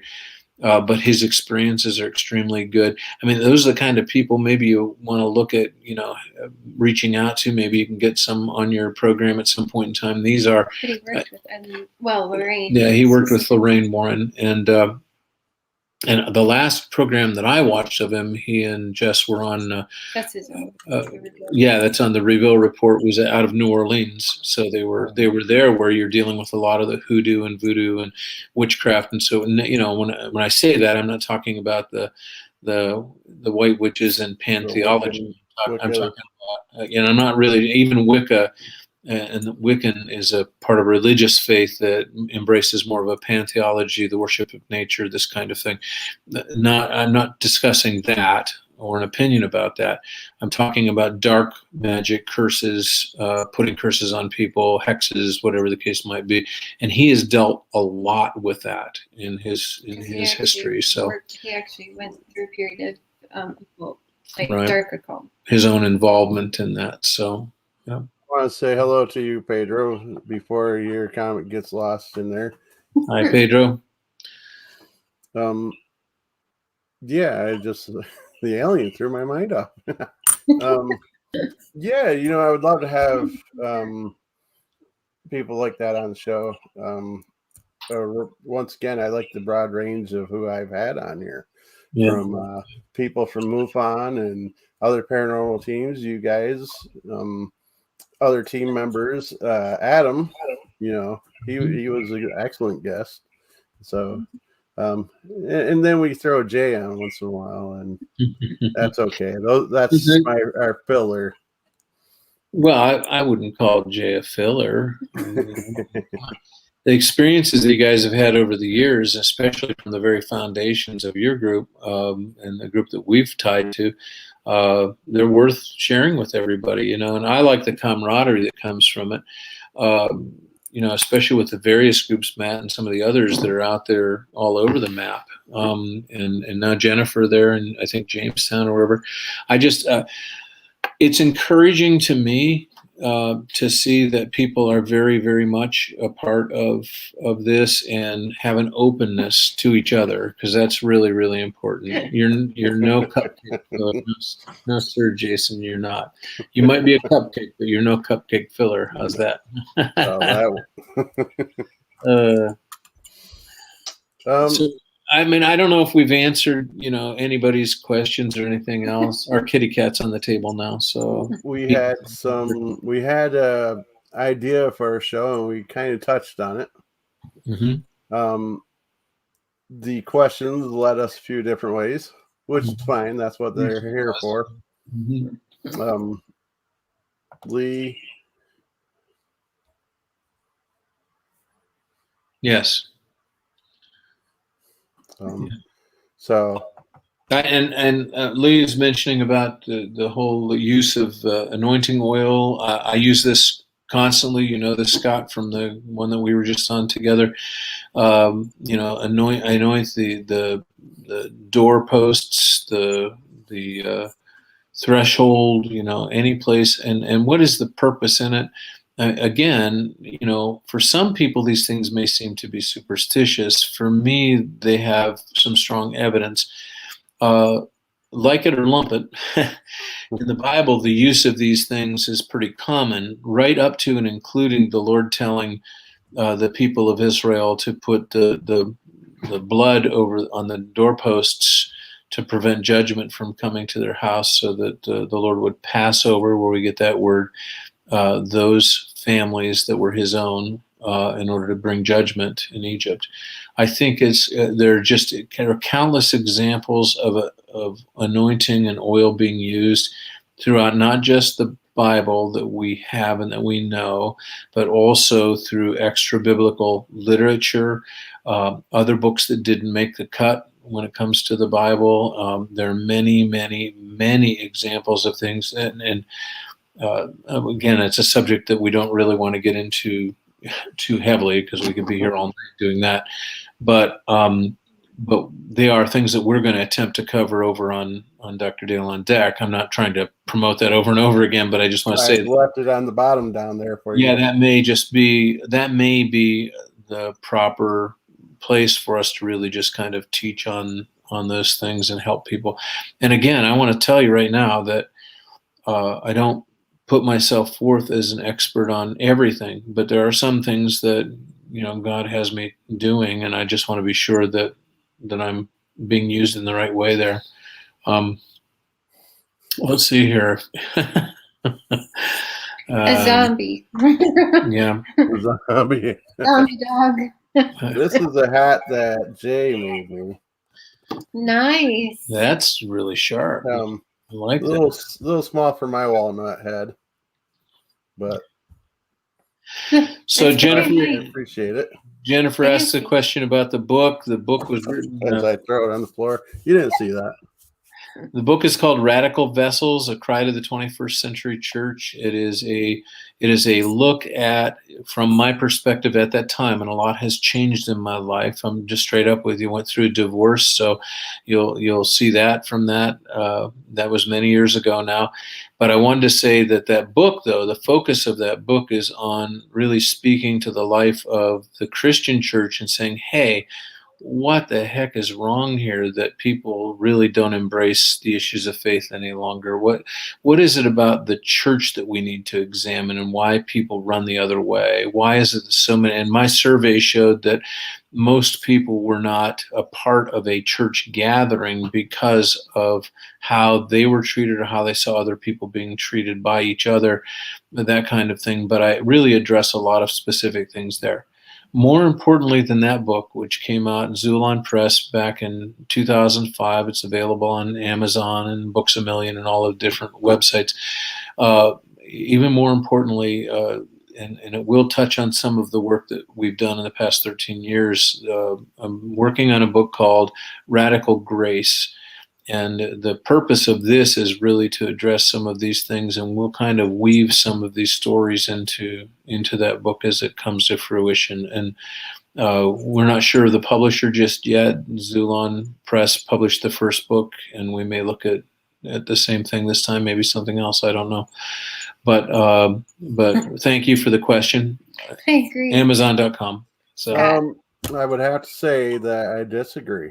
And I don't remember the exact book it was in or whatnot, but it is in the Bible. Zombies. He says that he brings back the army of the dead, does he not? He brings bodies out of the grave. Okay, but there's no indication about shooting them in the head in order to stop them. Okay, that's first thing. You're talking about Matthew. In the Gospel of Matthew, it does speak about the graves being open and the dead walking among the living. There's and Lazarus was raised from the dead. Is that not But the word zombie is not used. That's Lee's point. Lee's point is that the word zombie is not found there. And I can tell you, I assure you, it's not. It's not in the Greek, Aramaic, Hebrew, or Chaldean. And what does it? What's the terminology according to Hollywood? A zombie is Hollywood. The Walking Dead. The Walking Dead. Thank you. There's a big show about that. There is a very popular show. I actually. And you just said that he brings the dead out of. I mean, absolutely no offense intended, Mr. Fedora, but I've got to tell you that I stopped allowing Hollywood to interpret my biblical passages for me a long time ago. we heard it here. Dale doesn't find religion in Hollywood. No, I do. I do. If there's anything, it drives me right straight to God. So, and I found zombie food at Country Fair. Well, I don't doubt that. Raw meat or what? No. Well, no, it's labeled. Okay. It said it was labeled on there, zombie food. So I think that's good. Yeah, the Book of Romero. You guys are silly. And no duck lips there, Matt.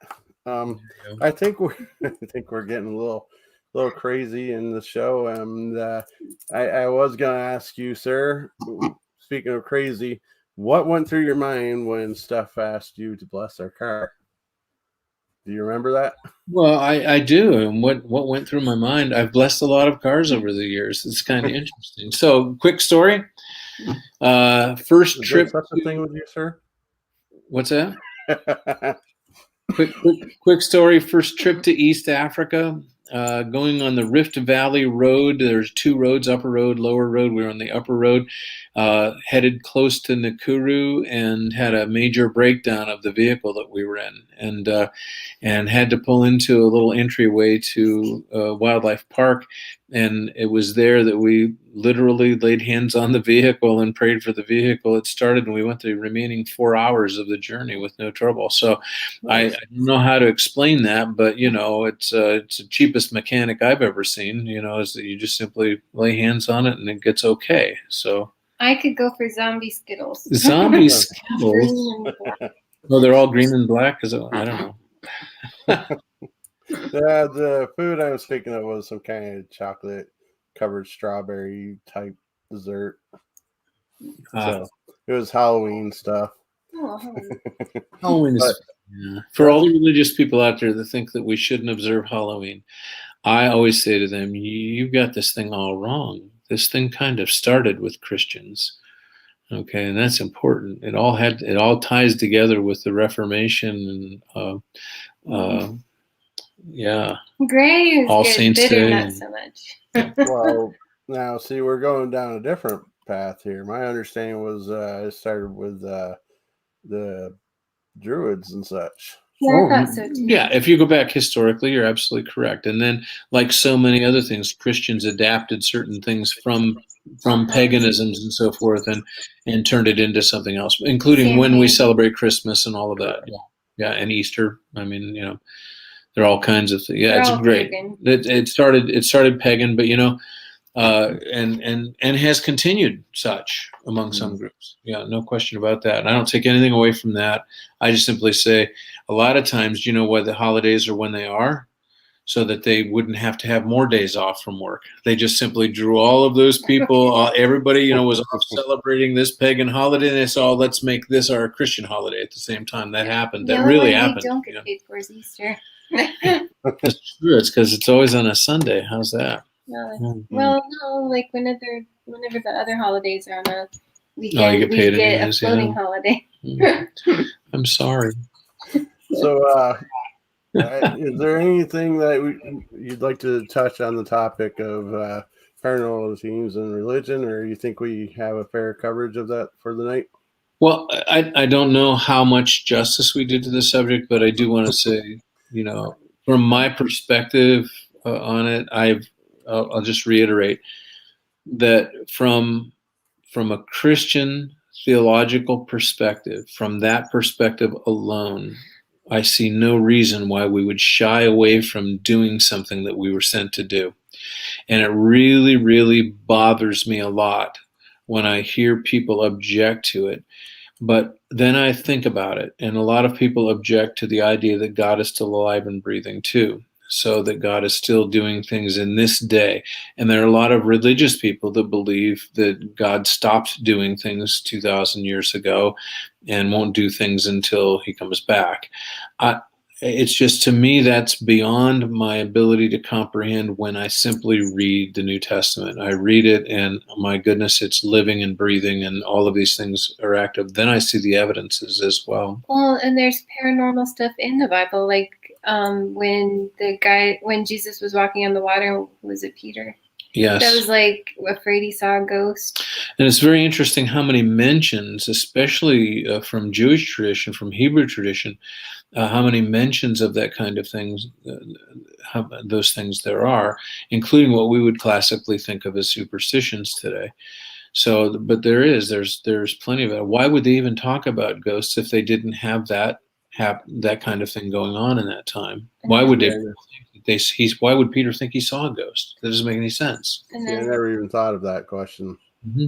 Then there's like the talking donkey, like this kind of all kinds of things. You'll have to tell me about that one. I never heard of that. So Balaam's donkey. Okay, and again, too many things to go into great detail. But right. The point is supernatural. So if you guys decide to come back on the show again, I think a good topic, even if you don't decide to come on again, maybe on your own show, speak of the different type of angels and such there is. Absolutely, yeah. And then we'd want to get Melissa really involved with that, because it deals mostly, especially with the names of entities like in angels and demons and so forth, the Book of Enoch 1. So let me address you. Can we address? I see we're getting a bunch of questions in. So yeah, I love this. This is fantastic. I'm very excited to help answer some of these things. So, and to answer your question, we have never been to Hinsdale. Okay, we've never been to the house. I was thinking that would be great if I could get it together for a live stream for the 100th episode of this show, which is we're not very far from.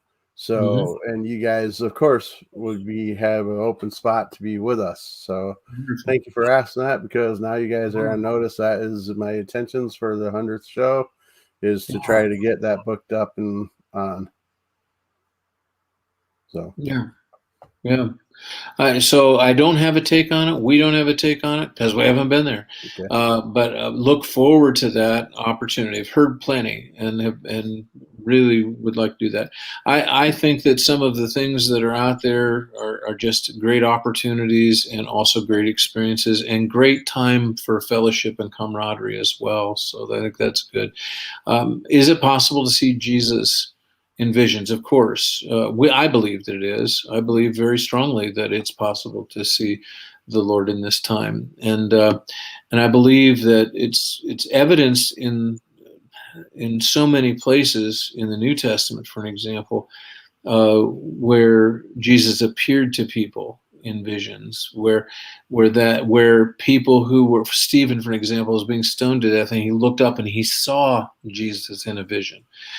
So there are all kinds of examples that we have. Again, it puzzles me when we have such strong evidence about the presence of supernatural things, why people of faith in particular would have any. I think it's denial. How can you denial? It's not just a river in Egypt. I mean, denial is most definitely something that many people of faith walk in out, and I'm going to say it, and I'm going to get in trouble for it. That's okay. I think the reason people are in denial of the supernatural is because of fear. And fear grips way too much when it comes to the issues of religious and faith. Fear is in control. Now, I have a feeling that is a go-to quip of yours about denial, because I seen the look on your wife's face there. She has the same look as my dad jokes don't make it. Did I tell you? I actually heard this. I do a lot of grilling here, and the other night I grilled a chicken for 2 hours, and it still wouldn't tell me why it crossed the street. I knew you were going there. That was good. And that's the same look I get when I bring up people, places about my last name. And I say Morton, like salt when it rains, it pours. Steph just rolls her eyes like. And you kind of look like that little girl sometimes. Just especially when I have the yellow umbrella and suit and such, so I know that look. And when I tell jokes, I get the same response. But unfortunately for Lee, and fortunate for Steph, Lee gets the brunt of most of my jokes. And it's very interesting because he has commented to me he doesn't understand any of them. Well, no, I'm kidding. He's never. It's because he has no hair to help it retain in. So I just saw this comment here. Heather talked about seeing Jesus in a vision and how you're getting ahead of me here. I know. Where are you anyway? What is a Latif? What is that, Latifah? Is that's a rapper, right? Queen Latifah? She's an actress and singer. She raps. Oh, does she rap too? Yeah, Chris. Before she got to I'm not done with the kids, I guess. Jay, if you'll take a moment to explain what that is, because I'm lost on it. Matt, you could crash the party, that's for sure. Now, Dale, we're on to what you were jumping to. Well, that's good. I just wanted to mention and encourage Heather and anybody else out there that has had various visions of God and visions of Jesus and so forth. Yes, there's only one reason that I can think of that Jesus would have a reason to appear to us, and that's to bring peace, calm, and healing in our lives. And that would be the purpose. I think that's important. Look behind Scott. Lee Baldwin asks. Queen Latifah's behind him. Oh, with a hair dryer. I get it now. I get it now too. Oh my God. Wow, now for a commercial break, huh? Okay. And yes, Matt gets a lot of my jokes when he's on my show. And like I said, I think you'd have a lovely time on this show. So when you guys are ready, I'll try to help facilitate that. Is it necessary to know a demon's name in order to combat it? You see that a lot in the movies, and you hear a lot about tell us your name, in God's name, tell us your name.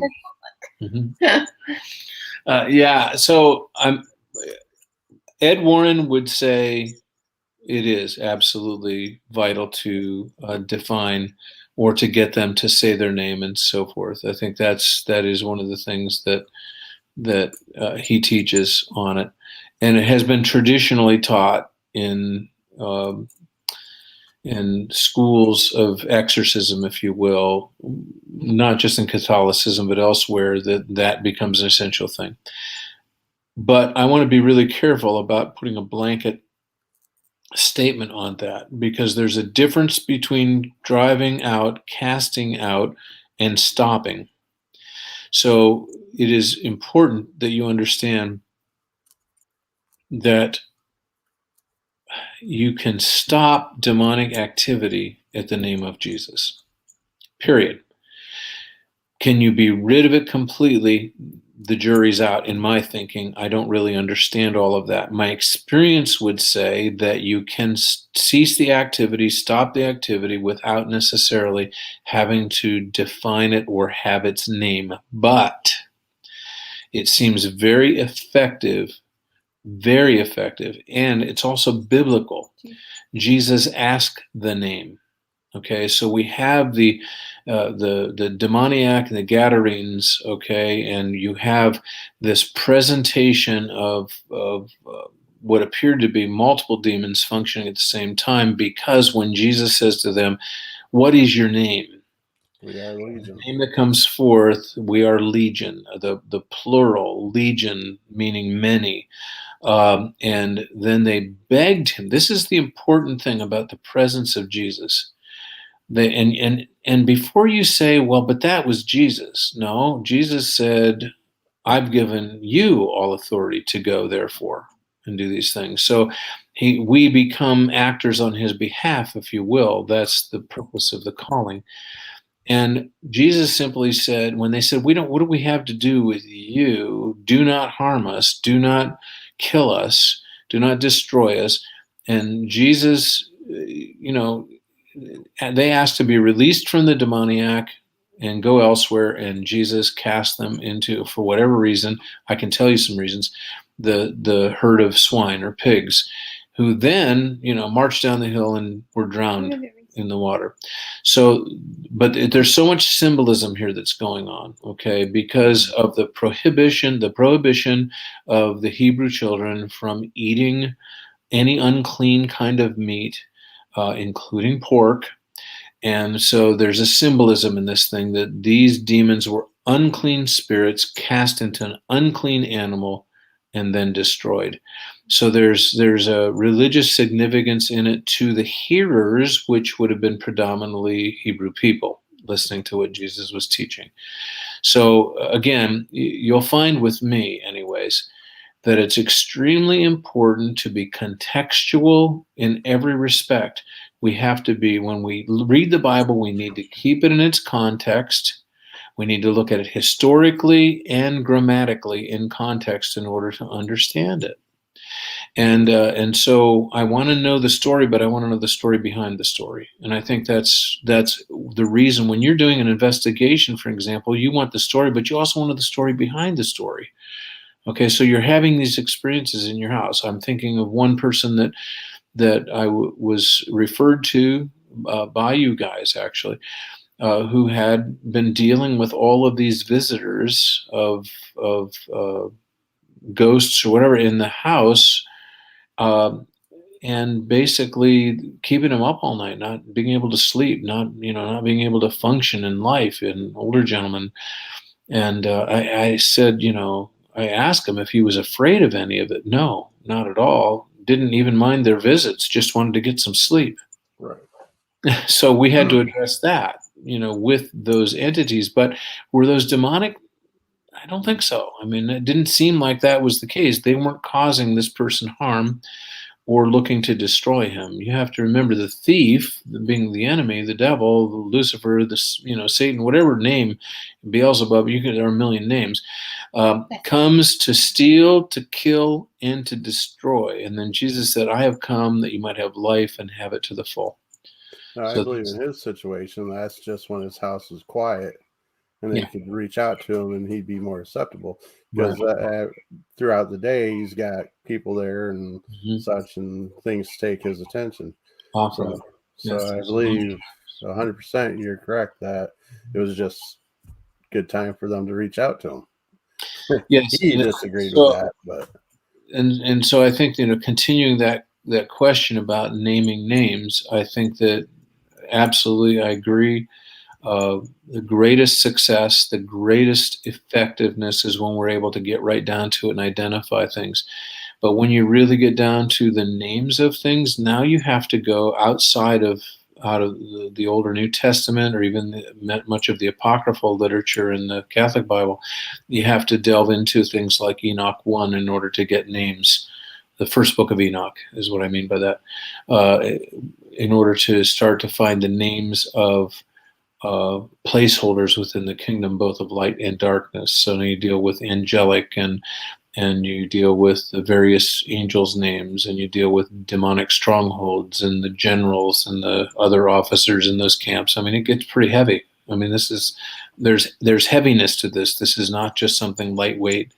Okay, this is a heavyweight bout that we're engaged with. Yeah. Definitely. Guys, I feel like we could go another few hours. I see we still have a strong audience here, and I'm sure they have tons of questions, but we're hitting the 2-hour mark, believe it or not. Wow, I can't believe that. She can. I mean, she's been talking the whole night. I don't see how. Oh, I'm sorry. I really don't mean to not. I don't mean to not let her talk. No. Yeah. I know you guys enough to where I know that, and I'm sure most of the people that are watching kind of know that that wasn't the intentions. Blink twice if you're safe, Missy. You're funny. Like twice if you're safe. Oh my goodness, that is so crazy. You like how I put that in there, didn't you? That's funny. Change the background poster. Soon, I was. You seen the posters in the chat with the wasp? Did you not? With the skull and look through the chat again, guys.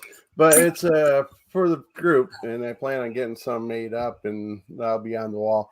As a matter of fact, I plan on getting one and having everybody sign it as a giveaway. Wow. There you go. Eventually. How did this all of a sudden come onto me here? Well, it's your show, and you're the host, and that's how it goes. Well, then I guess I'm now officially handing the show to you. It's yours from now on. I'll send you all the information in the background.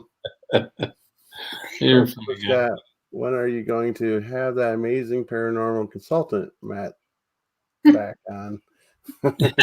It's been a while, Matt, hasn't it? Soon. That's good. Soon. Yeah, we've enjoyed that. We enjoy when he's on, so we support that. Yep. Appreciate that. What does Beauty Shop have to do with spirited chats? She is a very spirited woman with lots of talent that's able to probably tell us a lot of horror stories that we probably would love to hear. So, Jay, you seem to be good at speaking to celebrities. Reach out to her and see if you could get her on the show. If you do, I will march down Pennsylvania Avenue in a pink tutu during a bar crawl. Oh my goodness! And he just said that in front of all of us. If he could get her on, I will do that for more than 2 seconds, and it has to be her, not a lookalike. Don't dress Angel up like her. Yeah, no, that's funny. Don't do that. I don't think Angel would do that. So, it's kind of funny. I had the occasion over the years, Scott, to get to know a lot of pretty famous people because just the circles that I was running in, and I've always discovered that you can meet anybody you want to if you want to badly enough. Very true. You just walk up to them So and get start that having a tutu ready. conversation. So get that ready, brother. I don't know if Jay has enough drive for that. That's like I got our business card to Dan Aykroyd when he was in Jamestown. Yep. With and on the back of it I put good for one free paranormal investigation. So, I don't know. One day he might reach out and say, "Hey, I was in the area. Who are you going to call? Matt, it's not that creepy." Well,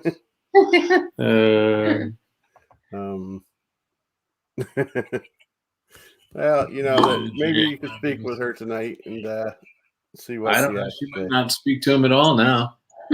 True enough. True enough. No, I wouldn't join Everybody, everybody take a drink. All right. Keep hydrated, folks. It's important. But Scott, is there anything else that, I know you want to close things out here, and we have about 4 minutes, and we're into the 2-hour mark. But is there anything else that anybody wanted to cover in depth? I know we digress a bit here and there. It's good to have that moment break and kind of stretch and hydrate and get a little jovial into it. But yes, by no means am I kicking anybody off the show. So if you have questions, ask away. And I'm sure if you want to go to Dale's channel and leave a comment there, he'd appreciate it and would answer you as quickly as possible. And he could really use your subscribing and viewership there to help his channel grow a little quicker. Much appreciated, and appreciate that, Scott. And also, we haven't gone to doing lives yet for that, but if you do respond and send comments, then I'll try to address the things that we can as we go. The subjects, there are just so many. There's so many things that we want to talk about.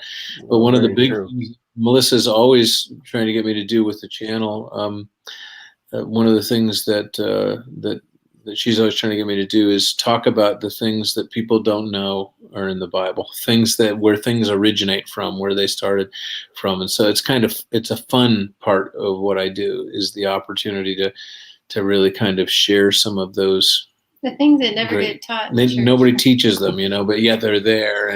And I think it's a lot of fun to do that kind of thing as well. Well, when we reach out on shows like this, and we always seem to speak of demons and the darker side and this, I'd like to, and it doesn't have to be on this show. Maybe I'm making a formal request for yours. The different angels and how we could identify and feel them around and such as well, because I believe they're part of our world, and they're not all pretty feathered things either, are they? They're actually, no, not at all.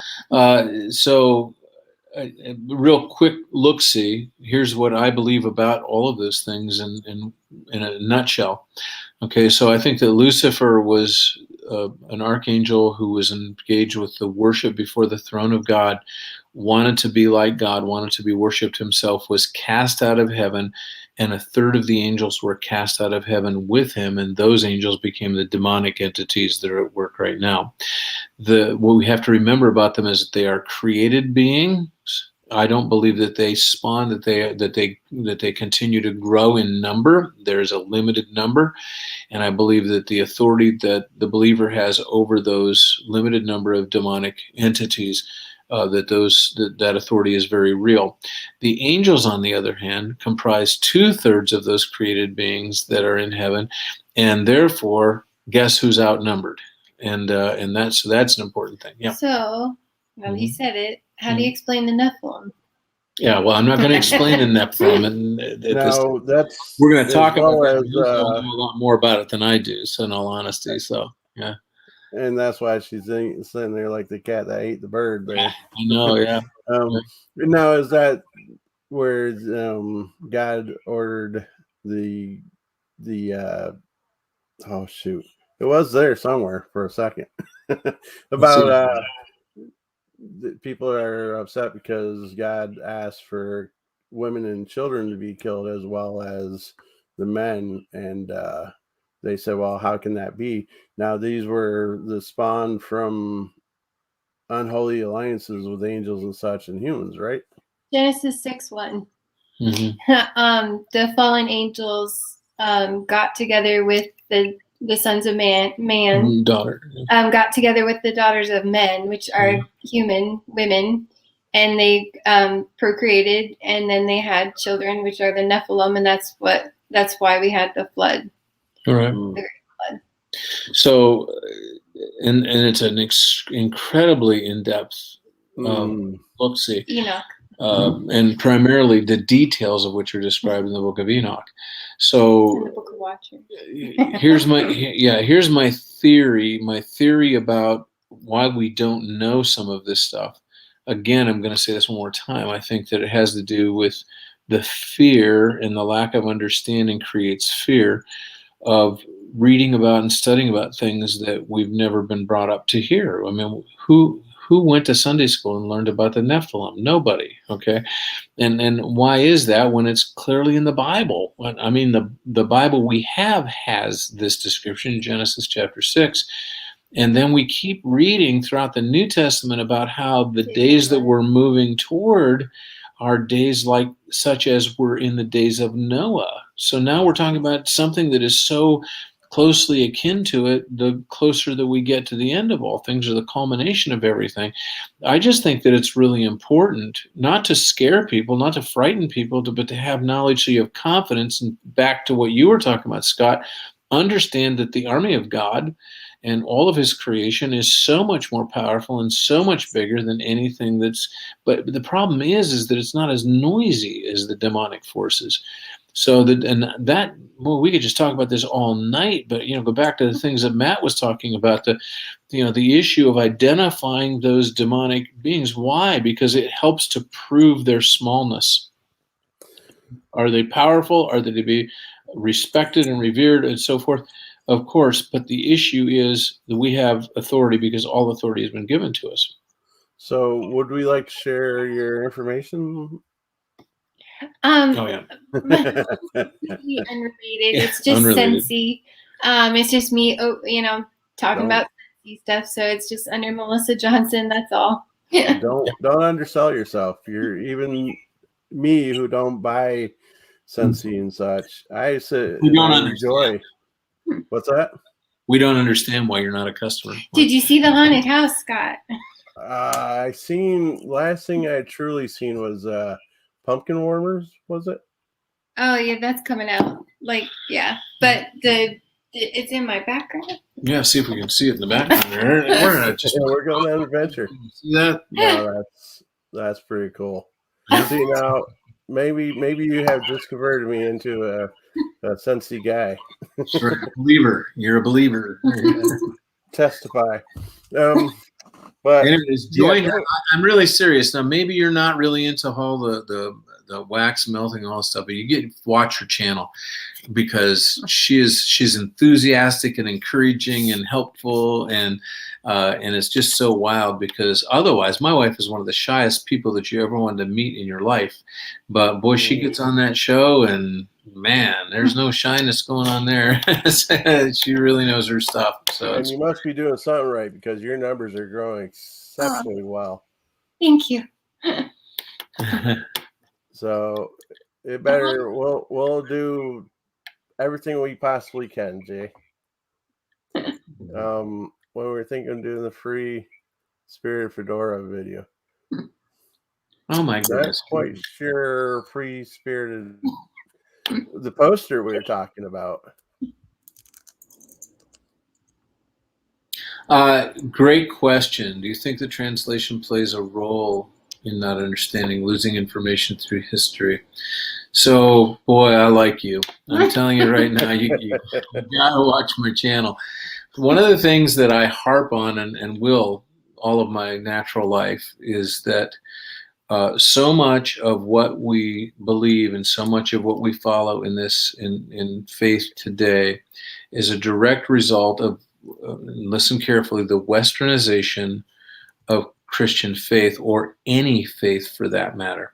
What that means is that in history, We took faiths that were Near Eastern and Middle Eastern and even Far Eastern, and then we brought them into a European and American culture. We westernized them in order to suit our tastes so that we could supposedly understand them. If you pull them from their Eastern cultures, if you pull anything, any understanding from them, I've traveled all over Asia, and I've got to tell you, we don't understand it. We don't get it. But when you pull a Near Eastern faith, a Near Eastern religion like Judaism, Matt. Christianity, Islam, all of those things, you pull them out of that context, you put them into westernization, and you make them something that's a little more palatable and understanding, you're going to miss the boat on understanding what was really going on. They only wanted certain books. They didn't want them all. Yeah. Mm-hmm. So in Western culture, we rejected certain books. And there are some reasons behind why some things were not included in what's called the canon of Scripture, but it's very, very important to understand. So to me, this is just so important. And I'm not anti who I am. I'm not anti-Anglo, but I'm not anti-non-Anglo. I just want us to understand what we've done. So that we can better understand the things we're talking about. Because we came, and you have to be real about it. Just be honest about it. Just be real. As a culture, we came to a land that wasn't not we, you and me. These are generations ago. Right. And they came to a land that wasn't theirs. They drove the people from the land that they had lived on for centuries upon centuries, millennia perhaps, and drove them out of that, took it over and said, hey, look what a good boy am I. And, look at the wonderful things that we've done. No, but what we did was we took culture and we made our culture the predominant thing. Now, this is not a political issue to me. This is not an issue, anything even close to that. This is just simply truth. Okay, it's historic fact. And so when you do that, are there good things that have happened from the Western culture? My African friends will tell you they need us, that they need to have us in their lives because of what we can help them with and we can help them to understand and how they can grow. So please hear that part of it too. But when we're looking at issues of faith, I'm just being straight up with you to properly understand what ancient books are speaking to us today. We've got to go back and put them in the context of their ancient foundation. Mm-hmm. If we do that, then we're going to understand how we can apply those things to our own lives in a Western culture, not make them Western first. And just really quick, I think it's interesting that like out of the whole book of Genesis, like 6:1 is like the one you're like, what does that mean? Well, the book 1 of Enoch like fills in the whole puzzle piece. That's pretty fascinating. So it's like all of that information, that's there. Speaking of history, local history, Lee is saying that he found, not he personally, but they found remains of giants when doing the dam. Now, it is most fascinating. It really is. Definitely. And hers is on order. Can I just say that I want to know? Fantastic. I just want to know more about that, Lee. So anytime you can share that, with me, with us personally, I'd like to know more. Now, Mikey, if I'll see if I can hook you guys up, Dale. Mikey, if you're not part of the Sensi yourself, I know you're into a little bit of everything by seeing your stuff on Facebook. By all means, start watching her stuff, and you'll see all kinds of new stuff coming out and such. And I just might have to really watch and pay closer attention. I didn't realize a haunted house slipped by me. Yeah, I was like, Scott, you got to see this, Scott. Yeah, we were actually on. We did was it a live? We did a live that night. Yeah, I was on her channel and we did a live, and we kept saying, Scott, where are you? Where are you, Scott? I was probably asleep. You guys do it a little late for me, It was, yeah. It was probably a little late, and you're getting older, and it's really hard to stay up. I have dinner at 2 and bed by 6. But you're also up at 2 in the morning. Not too far from there. Yeah. Oh, yeah, that's always a fun thing to be. But, very good. Very good. But yeah, Sensi and Pure Romance are both wonderful things for the world. Great companies. They really are. Integrous companies. Very good. And Doug, that sounds strange coming from a preacher, but I'm just telling you, it's Integrous. They're good companies. Yeah. And Doug, if whoever you are and wherever you are, if you'll be so kind, contact Matt so you can be on the show. And Missy and Dale, after you said you like him, he throws you under the bus with Doug. Yeah, I know. I just not only that, but yeah, just who is Doug? That's what I'm saying. Who is Doug? I don't know. Wow. Maybe he's thinking Doug out. Or instead of Dale, it probably auto-corrected to Doug. That's funny. Darn autocorrect. What is that? He had to put his fedora in to bed. That's why he missed it indefinitely. Yeah, I don't know what you would describe my work shift. It's not third. It's not first. It's I know it's graveyard. It's in between everything. If you work that shift long enough, you'll be in a graveyard. Quite possibly. But you know, what we do for fun is puts me in a graveyard all the time. Yeah. I think the one thing we haven't said on this program, and I know, we're at 2 hours, 11 minutes, and 31 seconds. 32 seconds. 34. 34. There you go. Okay. You can count. That's good. If you're reading it, that's good. Read. Yeah, I did want to make sure that any of the other folks here that are involved with other groups and whatnot, that if they cannot find any kind of pastoral involvement and they run into something that they think could be an issue with them, dale.hate@yahoo.com is my email address, and feel free to get in touch with me through my email, dale.hate@yahoo.com, and I'll be glad to touch base with you or give you, if anybody needs counsel or advice or anything on what you might be dealing with there or how to deal with it or anything like that. I'll do the best I can. And but I'm more than happy, quote unquote, to get Lynn out to various groups when they run into these things, because I know how hard it is to find pastors who are willing to do this, that can operate in this realm without fear, that can operate in this realm directly and boldly, and speak to the things that need to be spoken to, and understand the consequences of the work of this particular ministry that we do, because we understand it doesn't make the enemy very happy that we figured him out and we're driving him out. So, and that's fine. We're willing to do that. And we lease them out, lend them out for 7 days. After that, like the library, we charge a late fee. And, so keep that in mind. 9 p.m. on the 7th day, if he's not back, we charge a fee. You're funny. But I really appreciate you guys being on the show. Pleasant surprise, and I hope you do it every time he's on. Though I'm glad you could be on too. But like I said, I could keep going for hours. Matt did just break my streaming record just recently.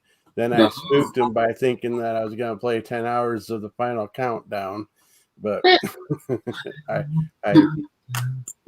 put that to the side. I figure most people are not ready to digest that much time.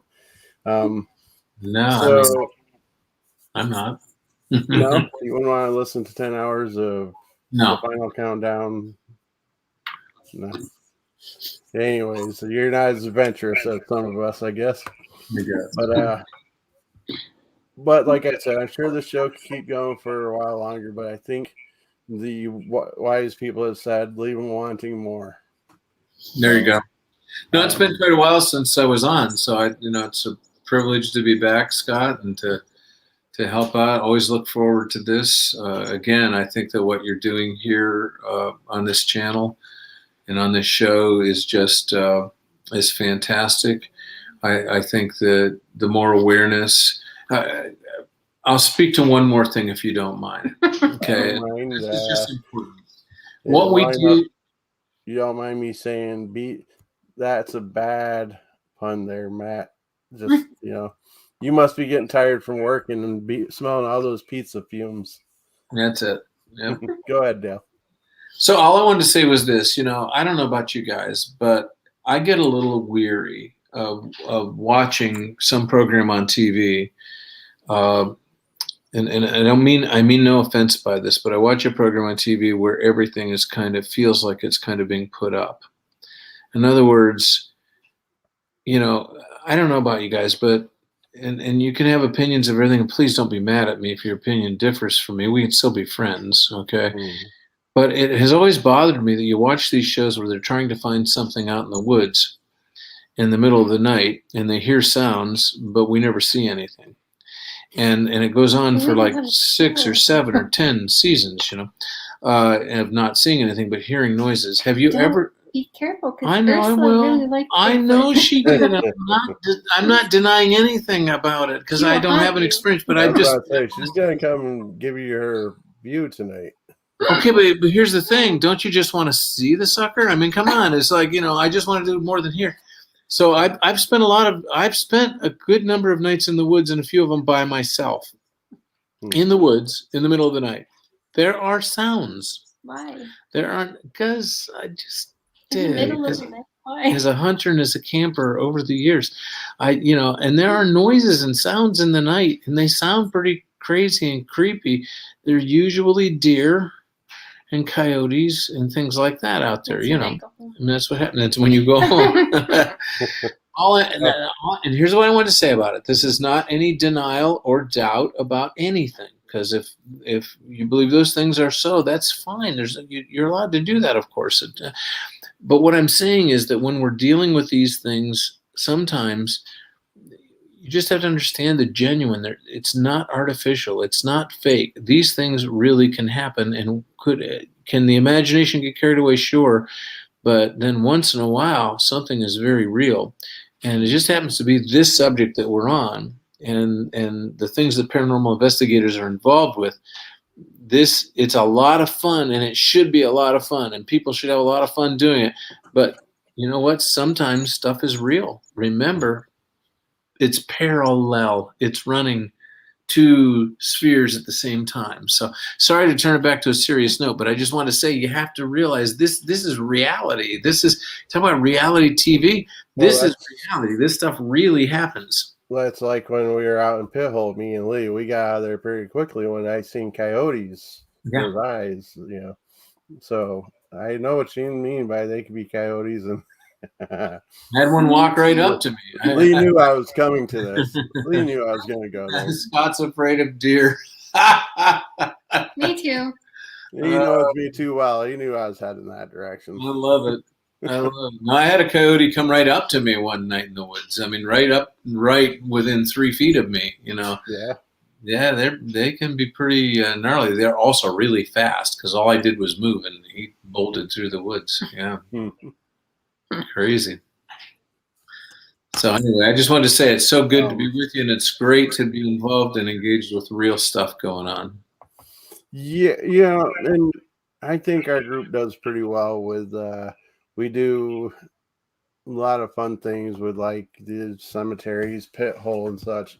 But when the time calls for it, we are definitely very serious and we take care of clients the best we can.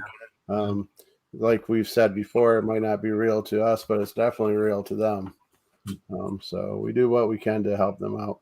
But before things start recycling and people start asking questions and such, which is wonderful, I think we probably should end. Thank you, Scott. No, well, you're welcome. I really appreciate you guys coming on. I always feel blessed to have you guys here and humbled, and you guys always make me feel like I'm doing wonderful things here. You are. It's good. And I want to say to everybody else out there tonight, thank you for tuning in and being a part of this conversation, and hope that it was helpful. Yeah, I don't know if we touched on what we wanted, but I feel we touched on what the audience wanted. So that was what was necessary. That's where it should have went. So that's why it's here. Definitely. Well, guys, thank you very much. I'm going to kick you out now. Go ahead and get some sleep, get some midnight snacks and all that. You look like you're about ready to go find some chips or something. No chips. And of course, everybody's saying such a great show and such, so they're definitely happy. You guys will be back on again eventually. Sure, absolutely. Maybe around Christmas time. We'll Wonderful. speak of we'll speak of the Christmas spirit and such. You got it. That'd be great. Yeah. And all that fun stuff. So. Like I said, they're starting to chat again. So you guys have a wonderful night, and I'll reach out to you soon. All right. All right. Thank you, Scott. Thank you, guys. Good night, everybody. Bye. Sorry, Missy. Didn't mean to cut you off saying bye. Missy was saying bye to everybody if you didn't quite catch that. Another wonderful show. What can I say? You guys always come every Saturday and really put forth a lot of excellent questions, and you guys make a show out of nothing, even when we don't have nothing to speak of. But I don't think that's ever going to be the case with Dale. He's a whole depth and of knowledge and a whole well of stories and information. So I don't think I'll ever have to worry about not having a show with him around. He always makes me feel like I have a whole world of things to say as well. So that's great. He makes me look good as well. And when he's nice enough to let Missy say a few words here and there, she always has a pleasant demeanor, whereas Dale has a aggressive, fierce. No, I'm kidding. I can't even say that with a straight face. But with all kidding and seriousness and all that, I really appreciate you guys coming out. Make sure you check out Dale's channel, which is scrolling across down there at the bottom. He really needs some interaction going on there. And go to Missy's page as well if you're into Scentsy and haunted houses and such that you can buy online. And don't throw in the word just, because you won't find her that easy. If you need to find Dale and wish to reach out for any kind of help that you might need concerning the paranormal, or just need some advice, he did leave his email. I don't have that available to scroll, but you can reach out to Ordinary Sighted Paranormal's pages, my personal page, Scott Morton, and I'll make sure you have contact with him the best that I can. So thank you for joining another Saturday night. I hope you I'm reading, guys, sorry. I'm gonna bring that up so I can read it better. I hope so too, Jen. Thanks for stopping in, and don't think I forgot that you're supposed to be on the show one of these nights either. So make sure you're ready to have me reach out to you and your team to come aboard as well. So with that, I'm gonna stop talking. You guys have a wonderful night, and I will see you soon. Thank you very much, and I will try to find the exit stuff. Technology is here to help, right? Bye, guys.